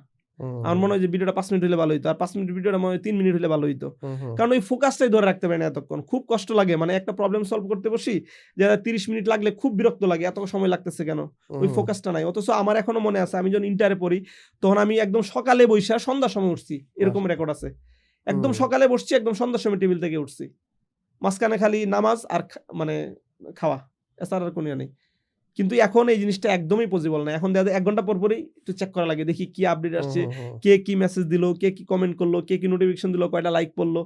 সো এটা অ্যাকচুয়ালি অ্যাজ এ হোল আমি বলবো যে আমাদের মানে বেনিফিটের থেকে হার্ম বেশি করতেছে, ক্ষতি বেশি। আপনি কিভাবে ইউজ করেন? আপনি তো অনেক অ্যাক্টিভ। হ্যাঁ আমি অনেক কিভাবে use করেন? একটু হ্যাঁ আমি যদি guideline বলতেছি দেন। মানে আমি কিভাবে ইয়ে করি, আমি বলবো না যে আমি একদম খুব পিউরিস্ট ভাবে ইউজ করতেছি, আমি নিজেও মানে এফেক্টেড, আমি নিজেও সোশ্যাল মিডিয়া দ্বারা এডিক্টেড। বাট আমি যেটা করি সেটা হচ্ছে যে যখন কাজ করি, মানে 1 ঘন্টা হোক 2 ঘন্টা হোক, খুব কনসেন্ট্রেশনের সহিত কাজ করি, তারপর যদি একটা ব্রেক নেই, দেখা গেল যে একটা কফি খাইতে যাচ্ছি, তখন 15 মিনিটের জন্য ফেসবুকে ঢুকলাম, বা দেখা গেল লাঞ্চ করতে যাচ্ছি, লাঞ্চ করতেছি এক হাতে, আর এক হাতে ফেসবুক স্ক্রল করতেছি। তো এই জন্য দেখা যায় অনেকের মানুষের মেসেজে উত্তর দিচ্ছি, কমেন্টে উত্তর দিচ্ছি ওই লাঞ্চ করার সময়। তো এই জন্য মনে হয় যে আসলে আমি খুব বেশি অ্যাক্টিভ সোশ্যাল মিডিয়ায়, আসলে ওই রকম ভাবে পড়ে থাকি না, বাট যখনই অপরচুনিটি পাচ্ছি তখনই। বাট এটাও আসলে ফোকাস হয়ে কাজ করেন। হ্যাঁ, যখন কাজ করি তখন ফোকাস, একদম ফুললি ফোকাস দিয়ে কাজ করি। বাট অবসর সময়টা আপনি হ্যাঁ অবসর সময়টা ইউজ করি, দেখা গেছে ওই যে বললাম রিক্সায় যাচ্ছি, ফেসবুক ইউজ করে সবার কমেন্টে উত্তর দিচ্ছি। তো এই কারণে মনে হয় যে আমি 24/7 ফেসবুক চালাচ্ছি, বাট জিনিসটা ঠিক এরকম না। যেমন আমি দেখা যায় মোস্ট অফ দ্য টাইম বেশিরভাগই খুব এখন আর্লি ঘুমায় যাই, 10টা-11টার সময় ঘুমায় যাই, 10টার সময় ঘুমায় যাই। তারপর হচ্ছে আবার ভোরে 6টার সময় উঠি, ওইটা দেখি যে কত মানুষ কমেন্ট করছে, সেগুলো আনসার দিই, বা মেসেজ থাকলে মেসেজ দিই। তো তারপরে আমার মনে হচ্ছে যে এটা আমাকে ইম্প্যাক্ট করে, আরো প্রোডাক্টিভিটি আরো বাড়াইতে পারতাম। বাট আমি মাঝে মাঝে তো কত ডিসিশন নেই যে ঠিক আছে নিজের ক্যারিয়ারে আর একটু বেটার, আর কয়েকটা ভালো ইন্টারভিউ দেই, আরো ভালো একটা কোম্পানিতে জয়েন করি, সোশ্যাল মিডিয়াটা ছেড়ে দিই। আবার মনে হয় যে ঠিক আছে, আমার মনে হয় যে জাস্ট ক্যারিয়ারের জন্য কথা বলা ছেড়ে দিচ্ছি, এটাও মানে ঠিক না। সো এটা মনে করে আবার থাকি কি বুঝছেন। বাট আমার সাজেশন হচ্ছে যেটা, যে যদি মানে কারো যদি কোনো ইয়ে না থাকে, মনে করেন আমি একটা জিনিস বলতে পারতেছি, আমার কথাটা 10 জন ইনফ্লুয়েন্স হচ্ছে, বা 10 জনের কোনো impact, positive impact, not negative impact রাখতে পারতেছি, তাহলে অ্যাটলিস্ট তাও নিজেকে সান্ত্বনা দেওয়া যায় যে না 10 জন মানুষের প্রতি ইম্প্যাক্ট রাখতে পারছি। কিন্তু আপনি যদি স্রেফ কোনো পজিটিভ ইম্প্যাক্টও রাখতে পারলেন না, নেগেটিভও রাখতে পারলেন না, জাস্ট টাইম ওয়েস্ট করতেছেন, জাস্ট কনজিউমার, মানে ওই রিলস দেখতেছেন, ফানি ভিডিও দেখে টাইম ওয়েস্ট করতেছেন, আমি বলবো just you are in danger. ঠিক আছে, এই জিনিসটা সবারই অ্যাভয়েড করা উচিত। সো আপনার পরামর্শ হচ্ছে যে ক্রিয়েটর হওয়া, নট কনজিউমার। ক্রিয়েটর বলতে না ওই রকম আমি কন্টেন্ট ক্রিয়েশনও আমি বলতেছি না, যে মানে ইম্প্যাক্ট রাখা, যে আমি কি আসলে ইম্প্যাক্ট রাখতে পারতেছি কিনা সোশ্যাল মিডিয়াটা দিয়ে। যেমন আগে মনে করেন আমি 10 জন মানুষকে গিয়ে বলতে পারতাম না যে এই কথাটা বলছে, এটা রং বলছে, ঠিক আছে, 10 জন মানুষ মনে করতে এটা সঠিক বলছে, কিন্তু আমি অ্যাটলিস্ট এখন এটা অনলাইনে বলতে পারতেছি, অ্যাটলিস্ট 10 জন মানুষ অন্তত আমার সাথে এগ্রি করতেছে যে না ভাই ঠিক আছে এটা রং। সো যদি এইরকম ইম্প্যাক্ট না রাখতে পারি, তাহলে শুধুমাত্র ফেসবুকে পড়ে থাকাটা আমি মনে করি, বা এটা নিয়ে একদম এডিক্টেড হওয়াটা একদম just total waste of time. Social মিডিয়াটাকে ভাই আমি এইভাবে দেখি যে এটা একটা সমাজ, একটা ডিজিটাল সমাজ। মানুষ সামাজিক জীব, সমাজবদ্ধ হয়ে থাকার কথা বলা হয়েছে, বা সমাজবদ্ধ হয়ে থাকাটা মানুষের একটা ইনস্টিংক্ট। হ্যাঁ, এটা একটা বেসিক একটা ইনস্টিংক্ট যে এই সমাজ একসাথে একজন আরেকজনের সাথে কানেক্টেড থাকবে। সো এখন যেহেতু মানে একটা মিডিয়াম আসছে, মানে এই যে কানেক্টিভিটি থাকার যে প্রবণতা, এটা কিন্তু একদম প্রাচীন একটা প্রবণতা। মানুষ যখন আমরা আমাদের পূর্বপুরুষের গুহায় ছিল, একসাথে থাকতো, হ্যাঁ, একসাথে বিপদ আপদ মোকাবেলা করতো। সো ওই জিনিসটাই জাস্ট প্ল্যাটফর্মটা চেঞ্জ হয়েছে। বাট এখন তার মানে এইটা না যে আমি তো সারাদিন আমার প্রতিবেশীর সাথে সময় কাটাই না। হ্যাঁ, আমার নিজস্ব কিছু প্রফেশন থাকে, আমার পরিবার থাকে, আমি ওগুলো সেরে প্রতিবেশীর সাথে হয়তো ওই রকে যে আড্ডা দিলাম, কেমন আছেন নাই, ভাই ভালো আছেন কিনা, এই জিনিসটা যদি আমাদের মাথায় থাকে, তাহলে মনে হয় আমাদের ওই ব্যালেন্সটা করতে পারবো যে আমি Balance- একেবারে ছেড়ে ছুড়ে সব হ্যাঁ বাদ দিয়ে দিলাম ব্যালেন্সটা করতে এরকম হবে। না। এখানে আরেকটা জিনিস আছে, আরেকটা জিনিস হচ্ছে যে ফেসবুকে ব্যালেন্স করলেও মানে ফেসবুকের দেখবে 90% এই কন্টেন্ট কিন্তু নেগেটিভ কন্টেন্ট, হুম, অনলি 10% হচ্ছে পজিটিভ। হুম, তো আপনাকে ওই সেন্সটুকু থাকতে হবে যে কোনটা নিবেন কোনটা নিবেন না, but right, most of the consumer হচ্ছে যে 90% মানে ব্যাড কন্টেন্টের, তাই না? হুম, সো এই জন্যই বললাম যে ফেসবুকের উপকারিতা যেমন আছে অপকারিতাও আছে, বাট ফেসবুক না সোশ্যাল মিডিয়ার হুম, আমার কাছে মনে হয় যে অপকারিতাটাই বেশি।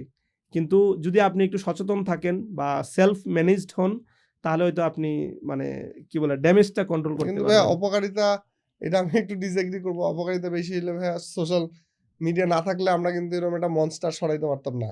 না আমি তো এই যে বললাম এটা একটা বেনিফিট, হ্যাঁ, অনেক বাট benefit এখন এবং আমি যদি এই মনে করেন মনস্টার সরাই গিয়ে সারাদিন ফেসবুকে পড়ে থাকি, এদিকে আমার হুম, কেরিয়ার নষ্ট করে দেই, true, তাহলে তো মানে পুরো আমও গেল সালাও গেল। হাসিনা ব্যালেন্স নাই। করতে পারি কি, আপনি এবার চিন্তা করেন হাসিনা সরাইলাম, হাসিনা নাই কিন্তু আমার কেরিয়ারও নাই, তাহলে লাভ কি হলো? রাইট, তো আমার তো কোনো বেনিফিট হইলো না, ঠিক আছে? সো জিনিসটা হচ্ছে এরকম যে একটা জিনিস যখন আপনি এটার পজিটিভ আউটকামটা নিতে পারবেন তখন সেটা পজিটিভ, আর Right. পজিটিভ আউটকাম না নিতে পারলে পজিটিভ জিনিসটাও নেগেটিভ হয়ে যায়, ঠিক আছে? সো এটা আর কি ব্যালেন্স করা, যেমন হ্যাঁ। আমরা কেরিয়ার এবং পলিটিক্সে ব্যালেন্স করবো, ঠিক একইভাবে কেরিয়ার, ফ্যামিলি এটার সাথে সোশ্যাল মিডিয়াটারও আসলে ব্যালেন্স করা জরুরি। সো খুবই মানে আসলে আপনাকে ছাড়তে ইচ্ছা করতেছে না। আজকে যদি সারা রাত আড্ডা হ্যাঁ। দেওয়া যেত, না আমার আসলে অনেক আড্ডা ভালো দিতাম। লাগতেছে কথা বলতে। হ্যাঁ, ইনশাল্লাহ আরো আমরা অন্য কোনো হ্যাঁ, টপিক নিয়ে, কারণ ইনশাল্লাহ, কেরিয়ার ইনশাল্লাহ। নিয়ে কোনো কথাই হলো না। হ্যাঁ আপনি হ্যাঁ, টেক লোক, কেরিয়ার নিয়ে আরেকটা এআই মানে এর সেশন। যে ইন্টারভেনশন, আপনারা হ্যাঁ। কিভাবে ইম্প্যাক্টেড হচ্ছেন, যারা নতুন আসতেছে হ্যাঁ। তাদের প্রতি গাইডলাইন, এগুলো আসলে কিছু, বা এই যে বাইরের দেশে আপনি কেরিয়ার করছেন, আমাদের অনেকেই বাইরে যাইতে চায়, এখানে কেরিয়ার করতে চায়। সো অনেক কিছু বিষয় আসলে আনটাচ থাকলো, বাট আমি মনে করি যে এখন যে টপিকটা আমরা আলোচনা করলাম এটাও আবার আমাদের বর্তমান প্রেক্ষাপটে হ্যাঁ, খুবই বর্তমান জরুরি একটা প্রেক্ষাপটে yes। টপিক, এটাও খুব দরকার ছিল আলোচনা করার। সো আমরা একদম শেষ মুহূর্তে ভাইয়া, আপনি যদি আগামী ইলেকশন, রাজনীতি, তরুণ সমাজ, সোশ্যাল মিডিয়া, হ্যাঁ, যে কোনো কিছু একটা যদি ফাইনাল টাচ দিতে চান, বা ফাইনাল কোনো বক্তব্য, এডিশনাল বক্তব্য থাকে, বা কোনো নসিহত থাকে আমাদের উদ্দেশ্যে, তাহলে করলে আমরা শেষ করে দিব ইনশাল্লাহ। যেহেতু আমাদের মেইন এখানে ইয়েটাই ছিল যে 5ই আগস্ট পরবর্তী বাংলাদেশ এবং আগামী নির্বাচনটা কিরকম হয় এটা নিয়ে, তো হুম, আমার ইয়ে থাকবে যে মানে সবাইকে বলবো যে আসলে চ্যালেঞ্জ থাকবেই, মানে বাংলাদেশের মানে স্বাধীনতার পর থেকে বাংলাদেশের চ্যালেঞ্জ শেষ হয় নাই, কখনো বাংলাদেশ স্টেবল হয় নাই, এটা হচ্ছে বাংলাদেশের মানুষের নিয়তি। সো এখন চেষ্টা করতে হবে যাতে আমরা একটা বেটার বাংলাদেশ গড়তে পারি, এটা একটা সুযোগ আসছে আমাদের সামনে, দুইটা অপশন আছে। সো আমাদেরকে মানে সবাইকে যাতে রাইট মানে অপশনটা চুজ করতে পারি, মানে আমাদেরকে সেই জিনিসটা ইয়ে করতে হবে। কারণ যদি এইবার মনে করেন আমরা যদি একটা মানে রাইট ডিসিশনটা না নিতে পারি যে আগামী 5 বছর বা আগামী 10 বছর বাংলাদেশটা কিভাবে চলবে, তার মানে আমরা আবার সাফারার হবো আরো 10 বছর। সো এরপরে আবার কি হবে না হবে আমরা জানি না। সো আমাদের সামনে একটা অপশন আসছে অ্যাটলিস্ট। বাট বড় চ্যালেঞ্জিং পার্ট হচ্ছে যেটা যে আসলে নির্বাচনটা কিরকম হবে, এটা হুম, হচ্ছে হুম, একটা বড় চ্যালেঞ্জ। যে মানে আমি এক্সপেক্ট করতেছি যে আগামী নির্বাচন খুব মানে সহিংস নির্বাচন হবে, বাট এটা তাই, যাতে না হয়, আলহামদুলিল্লাহ, মানে এটা হুম, যাতে হুম, না হয় আমি সেই দোয়াটাই করি, ঠিক আছে? আমিন, কেন সহিংস নির্বাচন হবে সেটা আজকে আর আলোচনায় গেলাম না, মানে সেটা আরো অনেক আলাদা একটা এপিসোডেরই দাবি রাখে, বাট তারপরেও দোয়া করি যাতে সুন্দরভাবে একটা আমিন, নির্বাচন আমিন, হয়, কারণ যদি নির্বাচনটা না হয় তাহলে দেশ আরো একটা সংকটে পড়বে, কারণ এর সাথে অনেক কিছু জড়িত, international issue, Bangladesh issue. So একটা মানে সুষ্ঠু মানে স্বাভাবিক নির্বাচন হোক যেখানে মানুষ তাদের ভোট ভোটাধিকার দিয়ে প্রয়োগ তাদের করুন। পছন্দের প্রতিনিধিকে নির্বাচিত করতে পারে, যাতে কোনো ভোট রিগিং না হয় বা কারচুপি না হয় বা আগের রাতেই ব্যালট বাক্স স্টাফিং না হয়, বা হচ্ছে আগেই কে জিতবে না জিতবে ক্ষমতায় আসবে এটা যাতে নির্ধারিত না হয়, যে মানুষই অ্যাটলিস্ট সিলেক্ট করুক কে তার প্রতিনিধি হবে, ঠিক আছে? Right. তো এটা জানাই আজকে মানে এখানেই সবকিছু শেষ করতে যাচ্ছি। বুক ভেঙে গেল আসসালামু ভাই। আলাইকুম। আবার কবে আসবেন দেশে, ইনশাল্লাহ অপেক্ষা হ্যাঁ থাকবো। ইনশাল্লাহ আবার দেশে আসলে আপনার স্টুডিওতে আবার প্রি আসবো। বুক দিয়ে রাখলাম হ্যাঁ, আমাদের হ্যাঁ এপিসোড 2 ইনশাল্লাহ, এর জন্য, ইনশাল্লাহ। পার্ট 2। ইনশাল্লাহ এরপর দেশে আসলে আমরা আবার একটা পার্ট 2, পার্ট 3 হ্যাঁ করবো ইনশাল্লাহ, ইনশাল্লাহ। আমাদের ক্ষুধা থেকে গেল, অতৃপ্তি নিয়ে হ্যাঁ। আজকের পর্ব শেষ করছি। সবাই ভালো থাকবেন, সুস্থ থাকবেন। আর আরজাল ভাইকে ধন্যবাদ আমাদের স্টুডিওতে আসার জন্য ভাইয়া। Thank you so much for coming. Thank you. সবাই ভালো থাকবেন। আসসালামু আসসালামু আলাইকুম। আলাইকুম।